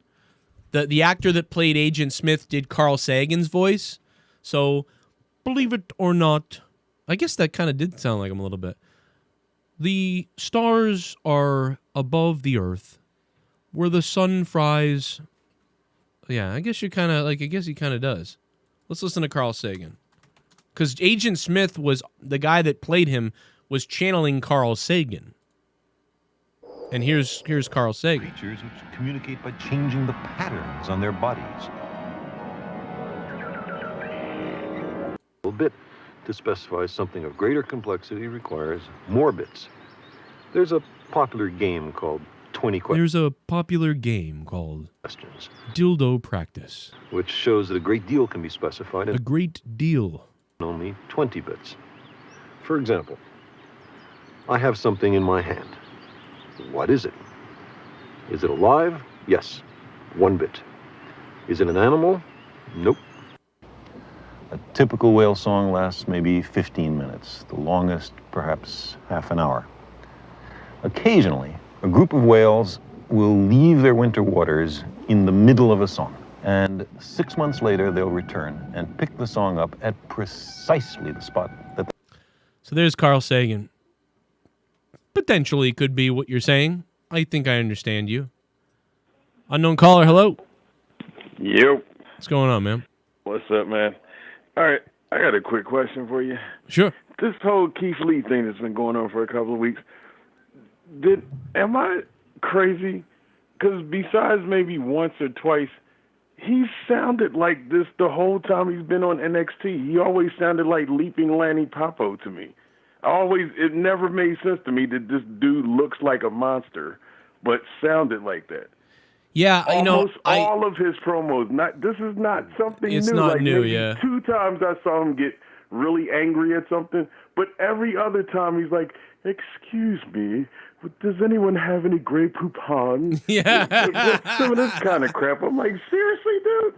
Yeah, I mean, you're right. I didn't watch a ton of the NXT promos because I actually couldn't deal with it. But I said this months ago. I saw him in an NXT promo, and I said, dude, is Keith Lee going to be like, I'm going to kick your ass yet? And I think I said it during his recent one when he got the fireball. After he got the fireball, he fired up.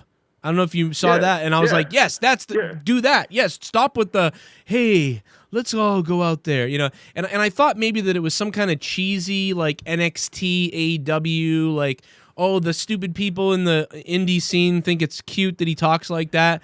So I thought when he came to Raw, they were going to make him more of like, here he is, like Mark Henry, but now, and like he's badass. And the only thing I came up with was, I'm like, and this sounds crazy, but maybe like in his mind to his friends, he's like, okay, look, you know how like David Banner is David Banner, and then if you get him mad enough, he becomes the Hulk. Even though that shit's stupid, that's the only psychology I could come up with for this, because like I said, this is, whoever's upset about this shit now, they haven't watched NXT for the last fucking 2 or 3 years. He's talked like this all out. That shit's always driven me batshit crazy. Yeah, Always. I think, like you said, wouldn't it be interesting if that was the gimmick? Like he comes out there and he goes, "Salutations, Mr. Orton, and I think we're gonna have a great contest tonight." And then Randy was like, "Yeah, you know, I think we are gonna have a great contest tonight because I'm gonna beat the shit out of you." And then he slapped him, and then if he slapped him, all of a sudden Keith Lee went, "You see, you just what you did right there is you really disturbed my space, and I really don't like it when people disturb my space because I think about ripping their head off their body, and I think about eating their heart, and I think about tearing them into a million pieces in this ring, and tonight I will do that to you, Randy Orton, so bring your best shot." Bask in my glory. Like after, say Randy did what you said, and he actually slapped him, and he's like, you know, when you slap me, it makes me angry, and you wouldn't like me when I'm angry. Dude, I'm telling you, you are on to something. I might have made it the second slap. Again, and then he turns around and he looks back on something like, you. Absolutely, dude. That would make him, dude, he would become so over if he literally had a sort of a Incredible Hulk meets, there's somebody else too that's like this that we're leaving out. An Incredible Hulk type of thing, like you just said. Like, oh my god, rat, man, maybe snot my nose, dude. I'm thinking about how great that would be. Oh my god, dude, he would be so over, dude. Like it would be like there'd be somebody in the back bump into him by accident, and then he'd look at them and they'd be like, "Oh, I'm sorry, like Mr. Lee, hey, rainbows and unicorns, I gotta go." And he was like, "What an idiot! Don't make me angry." Oh my god. Dude. Oh my god, dude, he'd be so over. They'd be like the Two-Face t-shirt where like half the face was his face, then the other half was like crazy and had a red eye. Like, oh my god. He'd be like basically the Black Hulk. You see, you can either bask in my glory or burn in hell. Jekyll and Hyde, dude. You are fucking. I hope WWE's watching this because this guy would become a star, and against the Fiend, that would be nuts. Like, oh my god, dude. If you ever hear him say the phrase "Don't make me angry," fucking clip this shit. Oh my good god, dude. All right, man. Good. See you. Thanks for taking the call.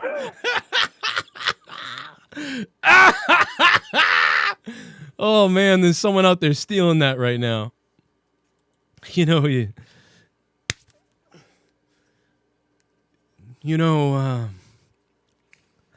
I didn't really like it the way you slapped me right there. Because normally I am a brilliant mind, I am a clairvoyant, and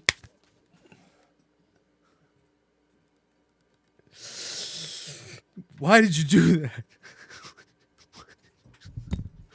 Why are you making me do this? Ah! Like, oh my god, dude, I would fucking mark out for that shit in a heartbeat, brother. Yeah, I didn't like his outfit, and I wasn't a big fan of his promo either, the Mr. Gentleman promo type. Allow me to introduce myself. Are you going to fuck the guy, or are you cutting a promo? Oh my god. Super chat. Super chat. New Keith Lee Triple HS British gimmick. New Keith Lee, Triple H, British gimmick. Yeah, I mean, but not really though. He just sounds weird. He just sounds strange. You know, like I don't know. It just it doesn't come across to me. You know, the Phantom of the Opera, Kenneth Lee. Yeah, see, make him like the Phantom of the Opera, but like also. Oh, I know who I was thinking of. I was thinking of the guy from X-Men. I was thinking of Beast. I was thinking of Beast. Make him like Beast, kind of. You know, he's kind of like Beast too. He's like this scientist. He's very smart. You know, that type of thing. And amazing stuff. That was Keith Lee calling in. Wouldn't that be funny? I'll tell you who he is. No, but I like Keith Lee in NXT, but I think the reason why Keith Lee worked, like this gimmick worked better in NXT, Keith Lee being like, tonight you're going to bask in my glory. I think it worked because he went out there and wrestled and had these epic wrestling matches.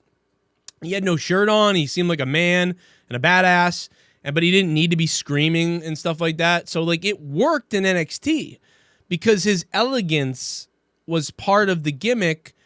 And his wrestling did the talking, but his presence was interesting. But when you're on the main roster and you're really limited in the ring, and then you're given a tight black shirt to have to wear, and you come out there, and then you start with the salutations, like it just, you fell in love with his wrestling first. Then you kind of liked the guy for being a nice guy. But on the main roster, he was a nice guy on the mic first, and you went, ugh. And then he had to wrestle, but it really wasn't that crazy. So you're like, well, what's the point of this guy? I don't get it. So that's why what we just did, as far as I'm concerned, is interesting. And yeah, Keith Lee is actually the librarian. He should go to AEW and be the real librarian. Injury update. Suffered a cervical injury. Oh my God. I thought it was a knee injury or a leg. As a precaution, Ivar was transported to a local hospital and is expected to make a full recovery. Wow, he had a cervical injury. Good God. It must have been the way his leg came down and pushed upward in his body. Oh my God. D. Welsh, thank you for that update. Sarah Logan is pregnant. Yes, I know that. Why did someone say that to me? I don't understand that. Only good thing tonight was Dominic Mysterio beating the hell out of Murphy. I agree. Horns and Hooves Entertainment, Buffalo Sports. I 100% agree with you. That was the best thing, no doubt about it. WWE has put AEW to shame with the dealings of an injured wrestler. Matt gets an X and carries on and climbs up a high piece of framing, even with a head injury. Ivar gets an X and the match is finished. Well, the difference is it's different because Ivar was unable to walk afterwards. So he couldn't get up. He had a spinal thing and couldn't walk. And then they got him out of there. So if Ivar had been able to get up and walk away, you know, he might have continued the match too. He was physically unable to get himself up. So, you know, and neither was Matt for a minute. And then they brought him to the back, and then he went, I'm fine. Send me back out there. Ivar never had a chance to be like, I'm fine. Send me back out there. He was like, I'm fine. Oh, fuck, I can't walk. You know, it's kind of different. But you are sort of right in the way that this guy who said this, in the way that, you know, whatever. But it is different. A little bit. You know, if you sprained your ankle really bad, you might try to continue and hop around and hobble around, and then when you get out of the match, you're like, good God, this hurts. You know, and I'm really in trouble. But, you know, I had to finish the match or whatever. New Keith Lee, thank you, man of 1,005 holds for that last donation. And the villain right now is, the top donation is the current JCS champion.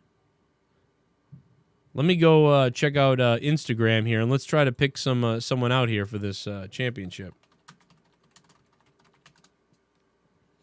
Or for this contest for Botch Club.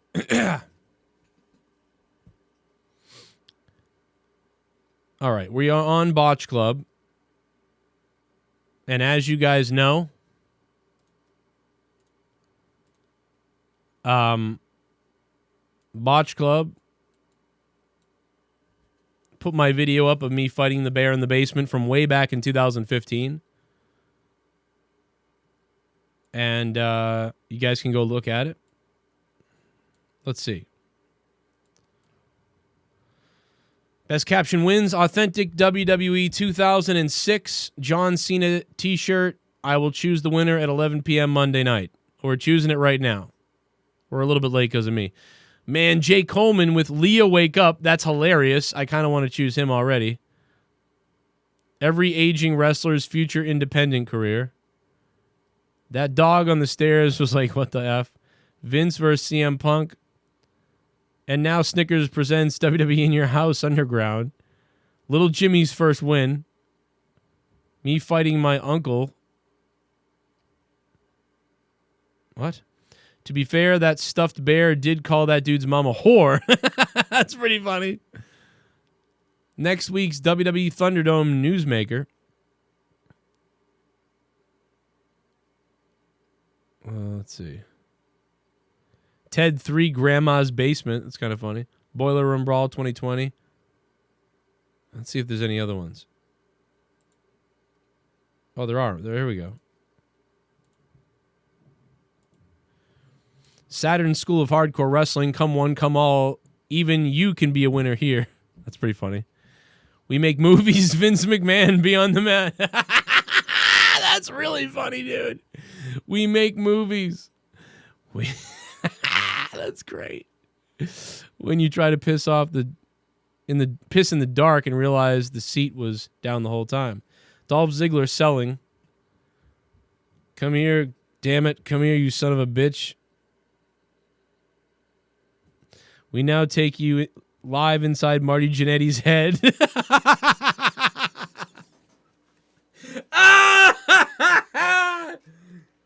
Oh my God, dude. Oh my God. What do you guys think? Should we give it to one of these guys or should we give it to Leah Wake Up? Because that's pretty funny. Wrestling fans' minds. Trying to find a trash on the company. I don't know. Joe Cronin. Someone laughed at least they recognize me. Classic Joe Cronin. At least people recognize me. Remember that time Vince McMahon was scheduled to fight God? Turns out God was busy fighting this man backstage. Oh, God. Matt Hardy's life flashing before. How it feels to wrestle Sammy Guevara. That's kind of funny. Trying to find your favorite porno video after already 3 hours. When your mom sends you to get Christmas lights, but you find your childhood teddy bear who put 5-star matches with you. That's pretty funny. My wife wondering why it's taking me so long to clean the basement. Pat Patterson at it again. Cronin loses his cool or Cronin's off day. The Heart Dungeon looks different. That's pretty funny. Shane McMahon Underground too. Looks like all these ones only got one like. So I think the other ones were the top ones. What do you guys think? What do you guys think should win out of those? I think it's between Coleman because he said Leah Wake Up and the Marty Jannetty's head comment. Check out Botch Club on Instagram, guys. Go there and comment on all these things. It's great stuff. And they're giving away a t-shirt. Let's go.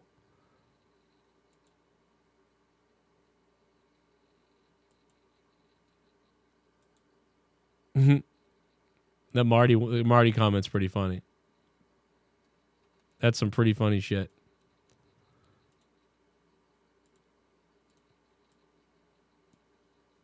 Boom! Oh! To relieve that pain. That cell job, though. I mean, come on, bro. That cell job's amazing. I hope you guys all go to Botch Club, man, and I hope you guys all subscribe, and rather, I guess you just follow on Instagram, but you know what I mean. Follow Botch Club on Instagram, man. They're close. They're near me in Rhode Island too, and great guy, great Instagram. Every day they upload tons of stuff. Look at all the stuff they uploaded from tonight alone. All the botches, even the basketball super kick in the Celtics game. If you didn't see that, by the way, you got to go check that out. I can't play it here, but you can check it out on Instagram. There's just so much shit, dude. You could just get lost. And then you can take a couple days off and not watching Botch Club on Instagram. Come back a couple days later, and there's like 10 clips to browse through. It's very entertaining. It's good stuff.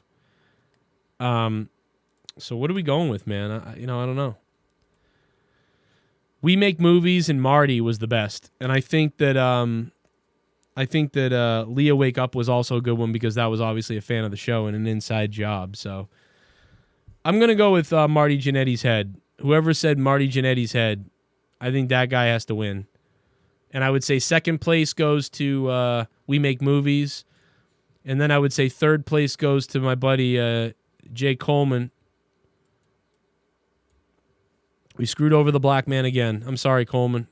I thought this was great because he said monetize this $2.59. He goes, Leo, wake up.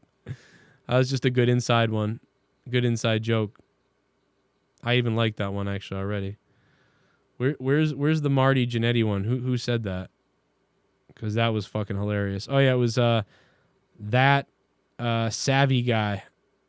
That savvy guy. It got the most likes too. So not only did we think it was the funniest, it got the most likes. So I don't even know who this guy is, but this guy definitely. We now take you live inside Marty Jannetty's head. I mean, I probably should have been doing crack cocaine if that was the video. That would have been even funnier. But oh man.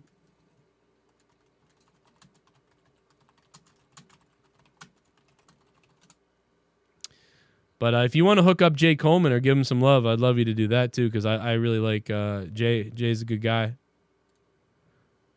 I mean, probably more old school fans thought that was funny. You know, there's probably younger people who don't even know Marty Jannetty or don't even understand.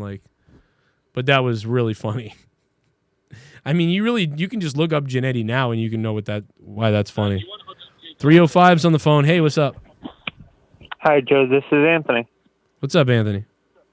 Hey, Joe. I have a question actually. What is your honest opinion? What do you think they're setting up with this whole Drew and Randy thing? Because it seems like they're purposely. He's a face. He's not supposed to be doing what a heel was doing. I'm confused. What do you think they're doing with that? I think they're just trying to keep him badass. You know, he's sort of a badass face.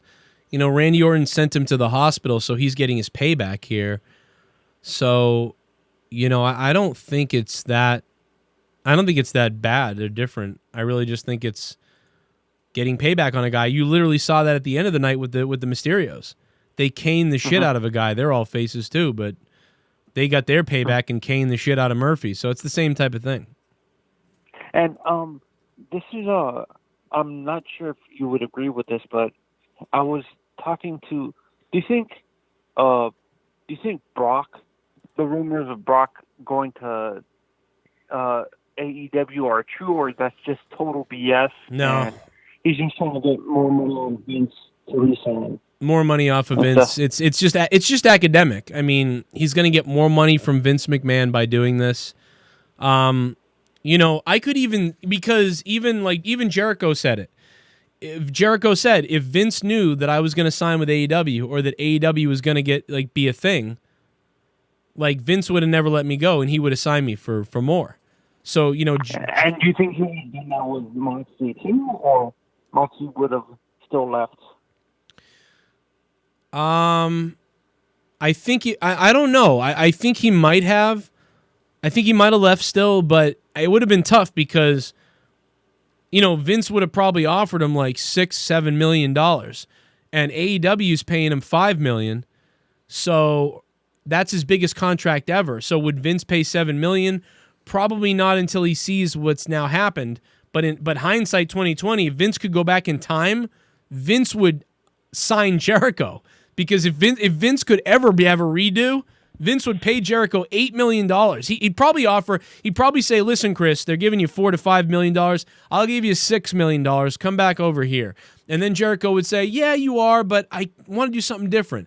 I could see Vince then saying, well, damn it, you know, I talked to blah, blah, blah. We'll give you less dates and we'll give you $8 million. And and then he probably would have said, yeah, and stayed in WWE, because that would have just been too much money to turn down. And I think that, but Vince can't do that now. So yeah, anybody is smart to do that. Now I could see Vince with Brock saying, well, you know, Brock, I know you're just driving up your price, you know, so we'll offer you more money, but I'm not going that high because I know you're just driving up the price. You're not going to go over there for $5 million and dick around. But Brock's counter to that would be, well, Vince, maybe I'll just go over there a couple times for millions of dollars, and then I'll just stay a free agent because they're offering me to make 1 or 2 appearances. And this is another question. I'm not sure if you can answer this, but do you think I asked this on another stream with the possibility of this with Ray, or do you think Aaliyah's gonna start wrestling too, or she's too young right now? I don't know how young Ray's daughter is. Is she like 18 maybe? Yeah, I think she's like 2 or 3 years younger than Dominic and stuff like that. Yeah, recently graduated high school or something, it looks like, not that long ago. Yeah, and honestly, why do you think... I've noticed this recently. I just noticed this. I'm not sure if you can explain this to me. Why do wrestling companies lie about the height and weight of their wrestlers? Because that's what confuses me. Doesn't that affect their credibility if they're lying about the little things to overrule? No, because on TV they look a certain way, and you really can't tell that they're short by dropping an inch or two. You know, that you really can't or the tell. weight, specifically the weight, because on TV today I noticed that they announced Dominic as 195 and he's 215 and stuff like that. Why did they do it? They announced him as 200 pounds and he's 215. Why did they do that? Maybe he's gonna wrestle on 205 Live or something. That I mean, normally it goes the other way. Normally they add weight to a guy, so that is weird because normally you add weight and you add inches because you want people at home to be like, wow, that guy is so much bigger than me, or that guy's definitely bigger than me, or at least as big. Because if they start saying this guy's 5'6" and stuff, you start thinking, well, damn, I'm bigger than him, and so I can see that. But to say weighs less, that's a little bizarre. I don't know why they're doing that. And you think if you had a chance to work for the creative at WWE, how would you have made the 24/7 championship more legitimate? Because I think it would have made more sense to have guys like Shinsuke or Matt Riddle when he came up have that title, because that could be a good way, or have that title debut on Raw Underground to make Raw Underground more realistic or more legitimate in a sense. Do you agree? I would have just basically, I wouldn't have put it on those guys you just mentioned, but I would have come up with more stories and more like realistic filming situations of the title being defended in kind of weird situations and hardcore situations. I think what they've been doing is just way too overproduced and cartoony. I don't like the Looney Tunes thing that they have going on with it, but I do like the idea of a real fight in the parking lot and people going into car windows for this title. I also would come out and announce like how the pay scale works for the belt. Every 24 hours that you have the belt, you are sent another paycheck. And the idea of that adds validity and value to the title, because it's like Halo. In the game Halo or any video game like that, there's a king of the mountain or a king's skull. You got to hold the skull for as long as possible to get the win. Same thing. Every 24 hours you hold the 24 title, the paycheck goes up and up and up. So you want to hold it as long as possible because each paycheck gets increased. And the idea of that is exciting. So if you add that and then you partner that with having realistic, dangerous fights and situations with the belt, then the belt is going to seem way more important. But right now it's just full-on Looney Tunes, and I don't mind it being funny because I'd like it to be funny too, but it's just full-on PG Looney Tunes, and it's too lame. So, yeah. Yeah, that's what I'm saying. Why not put it on to make it more legitimate? Make it almost kind of like a mixed martial arts 24/7 title. Well, because it's not. It's not supposed to be that serious. That's why. It's because like their idea of it isn't that. You know, I'd put Shinsuke and you just mentioned Shinsuke Matt Riddle. Matt Riddle, yeah, I would have those guys involved in the IC belt or the United States title to make those belts seem really important. With the 24/7 title, you know, I don't think that they're going to help legitimize it because it's never in a legitimate situation, really. They've had a few. They've had like, I would say every 24/7 segment, I would say for every 10 that you do, they seem to have 2 that are decent or 2 that are good, and then the rest are just terrible. And do you think it would benefit Matt Riddle to actually go to Raw, like Raw Underground or something? Because it could, but no, because it's worthless. Paul said Joe just hit him up. Joe DM me on Insta. I'm going send you a mock elite gift. Show the Wrestle Daily page. Oh, thank you, Botch Club. Botch Club, thank you, man. The Botch Club gifting somebody something tonight. Thank you very much for that, my friend. And yeah, check out the Wrestle Daily too, guys. If you haven't been over there, they're actually at 31,000 followers on the Wrestle Daily. They actually do daily videos and stuff on everything as well. The Wrestle Daily is actually up to 31,000 followers. Really good stuff. Trust me, guys. Check it out. Lots of great takes. Wrestle Daily and Botch Club on Instagram. Supporters of the show, great guys, friends near and by to me, and just awesome stuff, man. I'm telling you. Every day I'm on my Instagram looking at that shit. I'm honored that they know me and that they're friends with us because, dude, I'd still be following them even if they weren't. So it's pretty cool that they're on here. Lots of wrestlers follow them as well. Botch Club on Instagram, thank you. But yeah, I don't think it would help Matt Riddle or it would help anybody being on Raw Underground because Raw Underground is meaningless. So having Matt Riddle and them go to Underground is meaningless. You saw Aleister Black and Kevin Owens. The thing is meaningless, so you're not going to be able to add meaning to it unless there's meaning written into it. You know? So it doesn't matter. So no, it won't do anything. You know? Retribution breaks silence. Who cares?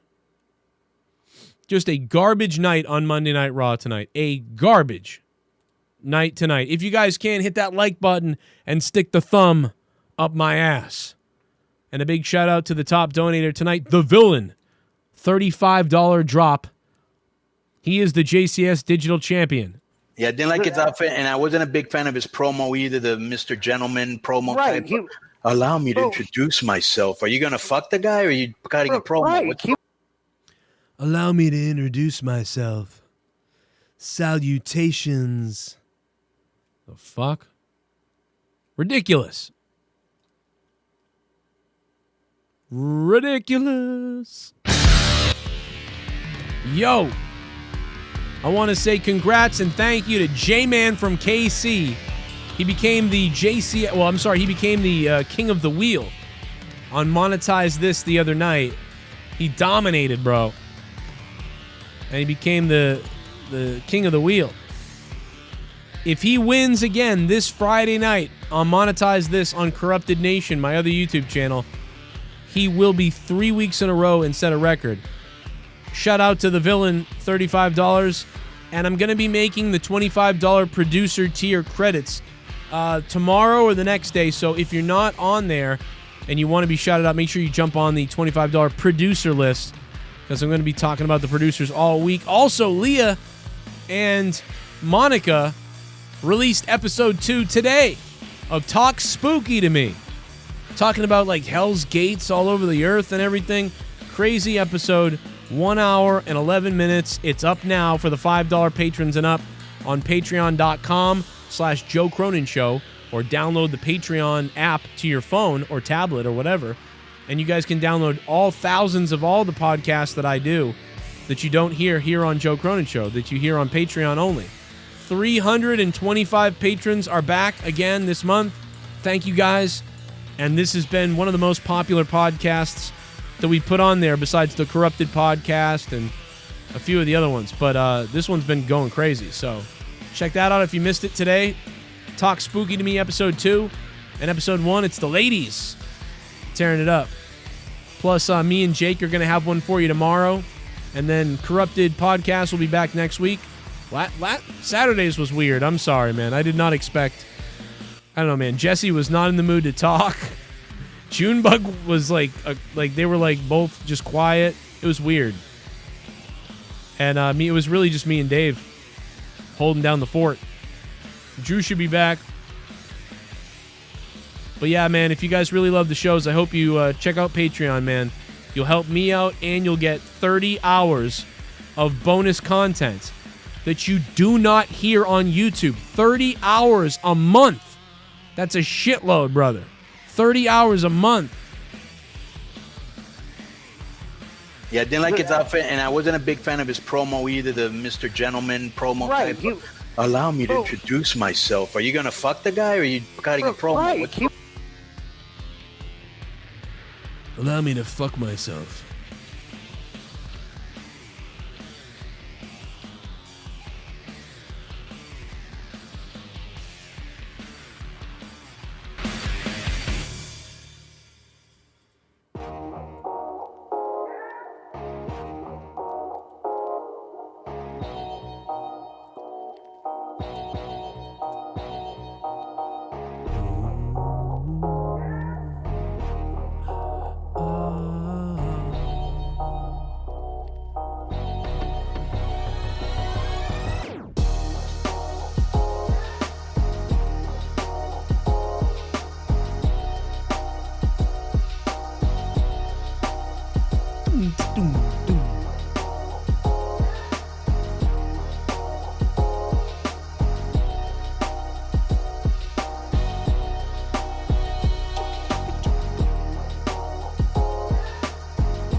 You guys got to check out Patreon. Look at all the stuff you get access to when you become a patron.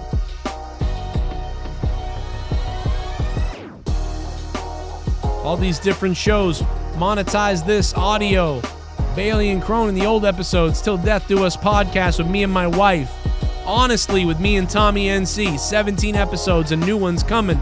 WWE stuff, Cronin Speaks, Jake and Joe podcast, After Dark podcast, Final Frontier News, SpaceX, Planet X, conspiracies, MK Ultra, comedies, interviews, gaming podcasts, all kinds of shit, plus all my songs that I've ever done. And then the big bad boys. We're talking about Note to Self, music, wrestling, Corrupted Podcast, and Morning Madness. Thousands of shows instantly when you become a patron.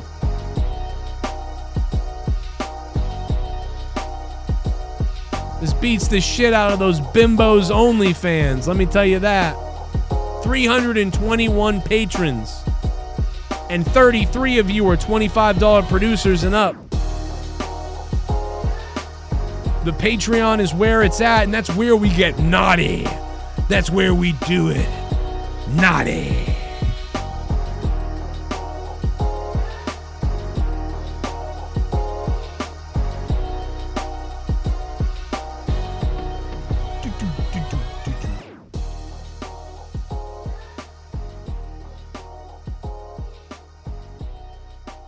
Who's out there going, Joe, how can you hand a microphone up to Mike Bennett and be over here doing commentary? Fact of the matter is, I'm magical, all right?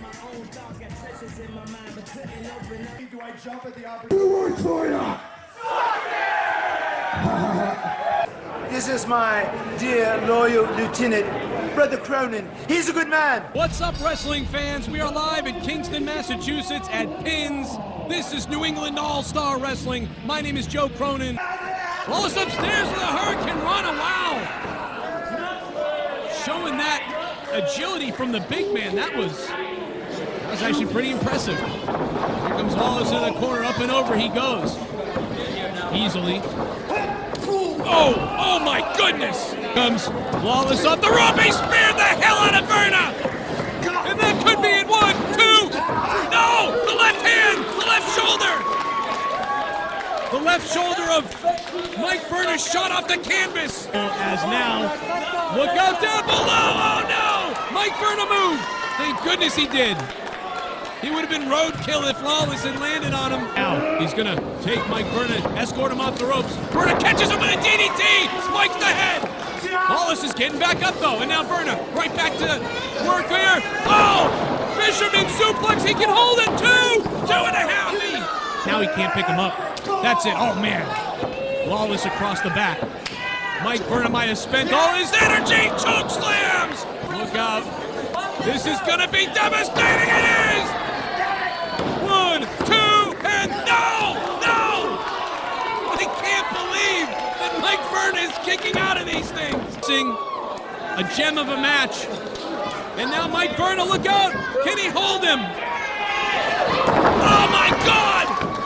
1, 2, 3, Mike Verna! Unbelievable! And look at this, able to hold on.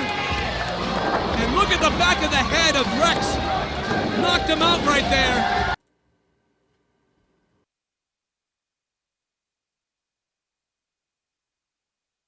Who's out there going, Joe, how can you hand a microphone off to Mike Bennett and be over here doing commentary? Fact of the matter is, I'm magical. The competition is getting pretty fierce here in New England All-Star Wrestling. What's up, wrestling fans? I'm Joe Cronin. We're back here, making a name for himself all over the world as far as wrestling goes. Evolve Wrestling, Ring of Honor, just to name a few. And Retro AG going over the top. Oh, here he goes. He's looking for that unprettier. Oh no, look out! Oh, back suplex countered by Brian Pillman Jr. He had it scouted. To the corner he goes. Oh, back elbow to the jaw. Might have separated. Retro AG, oh, power slam! 1, 2, 3. No, so close for Brian Pillman Jr. All right, to the corner. Off the second rope, what a cutter! What a cutter! 1, 2, and oh no! Separation there from Brian Pillman Jr. Oh my goodness! And here we go, it's a slugfest! Retro AG firing! Brian Pillman Jr. firing! And back we go! Seesaw with these vicious strikes to the heads! How much more can these men take? Brian Pillman Jr. Oh, that shot right to the spine! And a lariat to the back as well. And now Fisherman, oh man! 1, 2, 3, no! Springboard, oh no, he slipped! Oh, super kick! A big mistake by Brian Pillman Jr. Oh, look out, here we go, look out! Yes, oh, super unprettier, the retro ride! 1, 2, 3, Anthony Gray to face Brian Pillman Jr. Oh, she wrote, one mistake by Brian Pillman Jr. and Retro AG saw it and he capitalized. You got to give it to him. Even Brian Pillman Jr. giving him a slap to the hands, although he's infuriated with the mistake, obviously. But Retro AG is going to go on to the Junior Heavyweight Championship 4-way match this April at Turbulence. The heavyweight champion of Pro Valley. And this place is just, look at the cameras shaking from this place, rocking right now. And it's going to be against each other. And you got to wonder how the friendship is going to hold up. Like I said, this could be a huge strain on the relationship of these two men. To Brandon Webb. Here we go. Oh, no, reverse. Oh, my God. Teddy Good's head broke that steel chair into pieces. Here comes another referee now. Are you kidding me? No. 1, 2, 3. Oh, my goodness. Teddy freaking Goods. He kicked out. The front face lock. Now he's hooking the arm. He leaps off, uses the power, but he can't lift Hammer Tunis. Oh, the backstabber by Hammer Tunis on the champion's spine. Sexy Jesus is going to ascend to the heavens. They say that someday he'll come again and off the on this situation. He's not used to the heavens. Oh, he went for a huge moonsault and missed. Goods with a super kick. Knee to the face. Brandon Webb to the outside. Oh my goodness. Oh, look out below. Teddy Goods. Oh my God.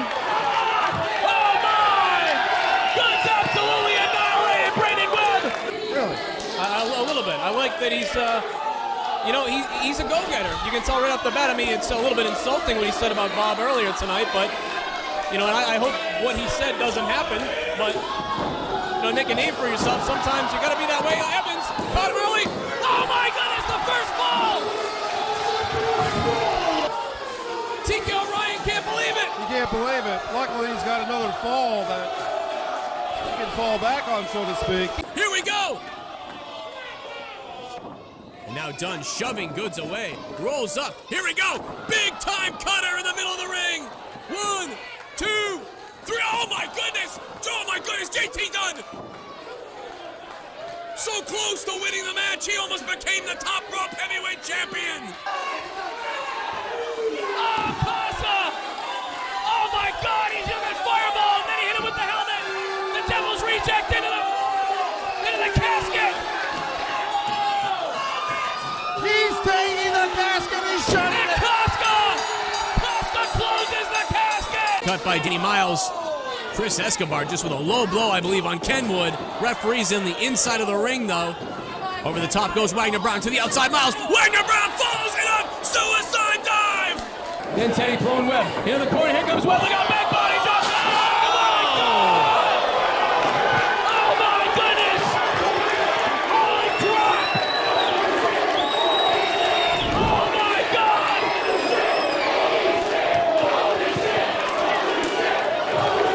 Teddy Goods sent the Devil's Reject straight to hell! Absolutely unbelievable! I can't believe it! Oh! Michinoku driver! 2, 3! Oh my God, no, it's a 2! It's a 2! As of right now, he's still the champion. Will he be when this ends? Ducks under a clothesline. And a running knee! Danny Miles to the outside! And now here it comes! Guns through the ropes! Suicide dive!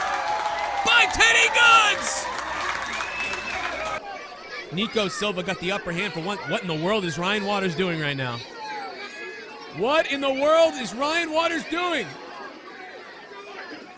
Oh, look out! Oh my goodness! Down to the back of Nico Silva! Oh my God, is Nico Silva broken? And now what is Waters doing? Oh! Oh, the ladder's weight came crashing down on Silva. And now we see the sadistic side of Ryan Waters. You knew Ryan Waters would do anything here, and it's, as I said, Brockton Hospital's not that far away. And we may need the services of the ambulances that are outside this TLC match here in Campanelli Stadium. Ryan Waters, went for a suplex, reversed. Oh, a boot by Nico Silva. Look out! Oh, an impaler DDT! Oh, wow, did that catch Ryan Waters? He spiked his head right off the canvas. Well, these guys earn it. Haha. Oh, my.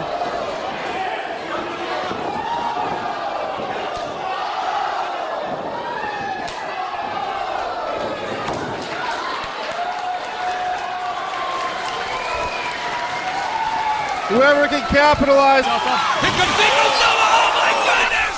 Nico Silva went to spear Waters, and Nico Silva missed and exploded through the table. Didn't even know it. Nico with a right hand to the eye. Another shot to the eye. He might have blinded Ryan Waters right in the face. And now Nico Silva. What in the world is? Oh!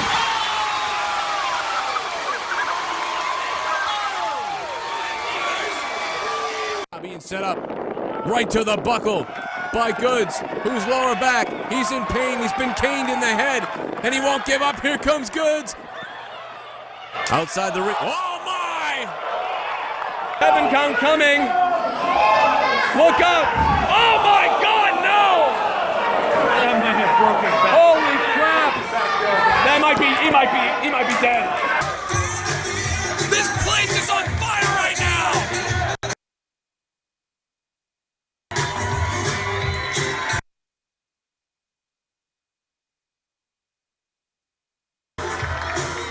absolute incredible match. Teddy Goods to fight through everything he's been through today. He was jumped earlier by Danny Miles. And for every idiot who's out there going, Joe, how can you hand a microphone off to Mike Bennett and be over here doing commentary? The fact of the matter is I'm magical, all right? Do I jump at the opportunity to come back to top rope? I leap at the opportunity to come back to Brockton. Hey, we got 2 words for you. This is my dear loyal lieutenant, Brother Cronin. He's a good man. What?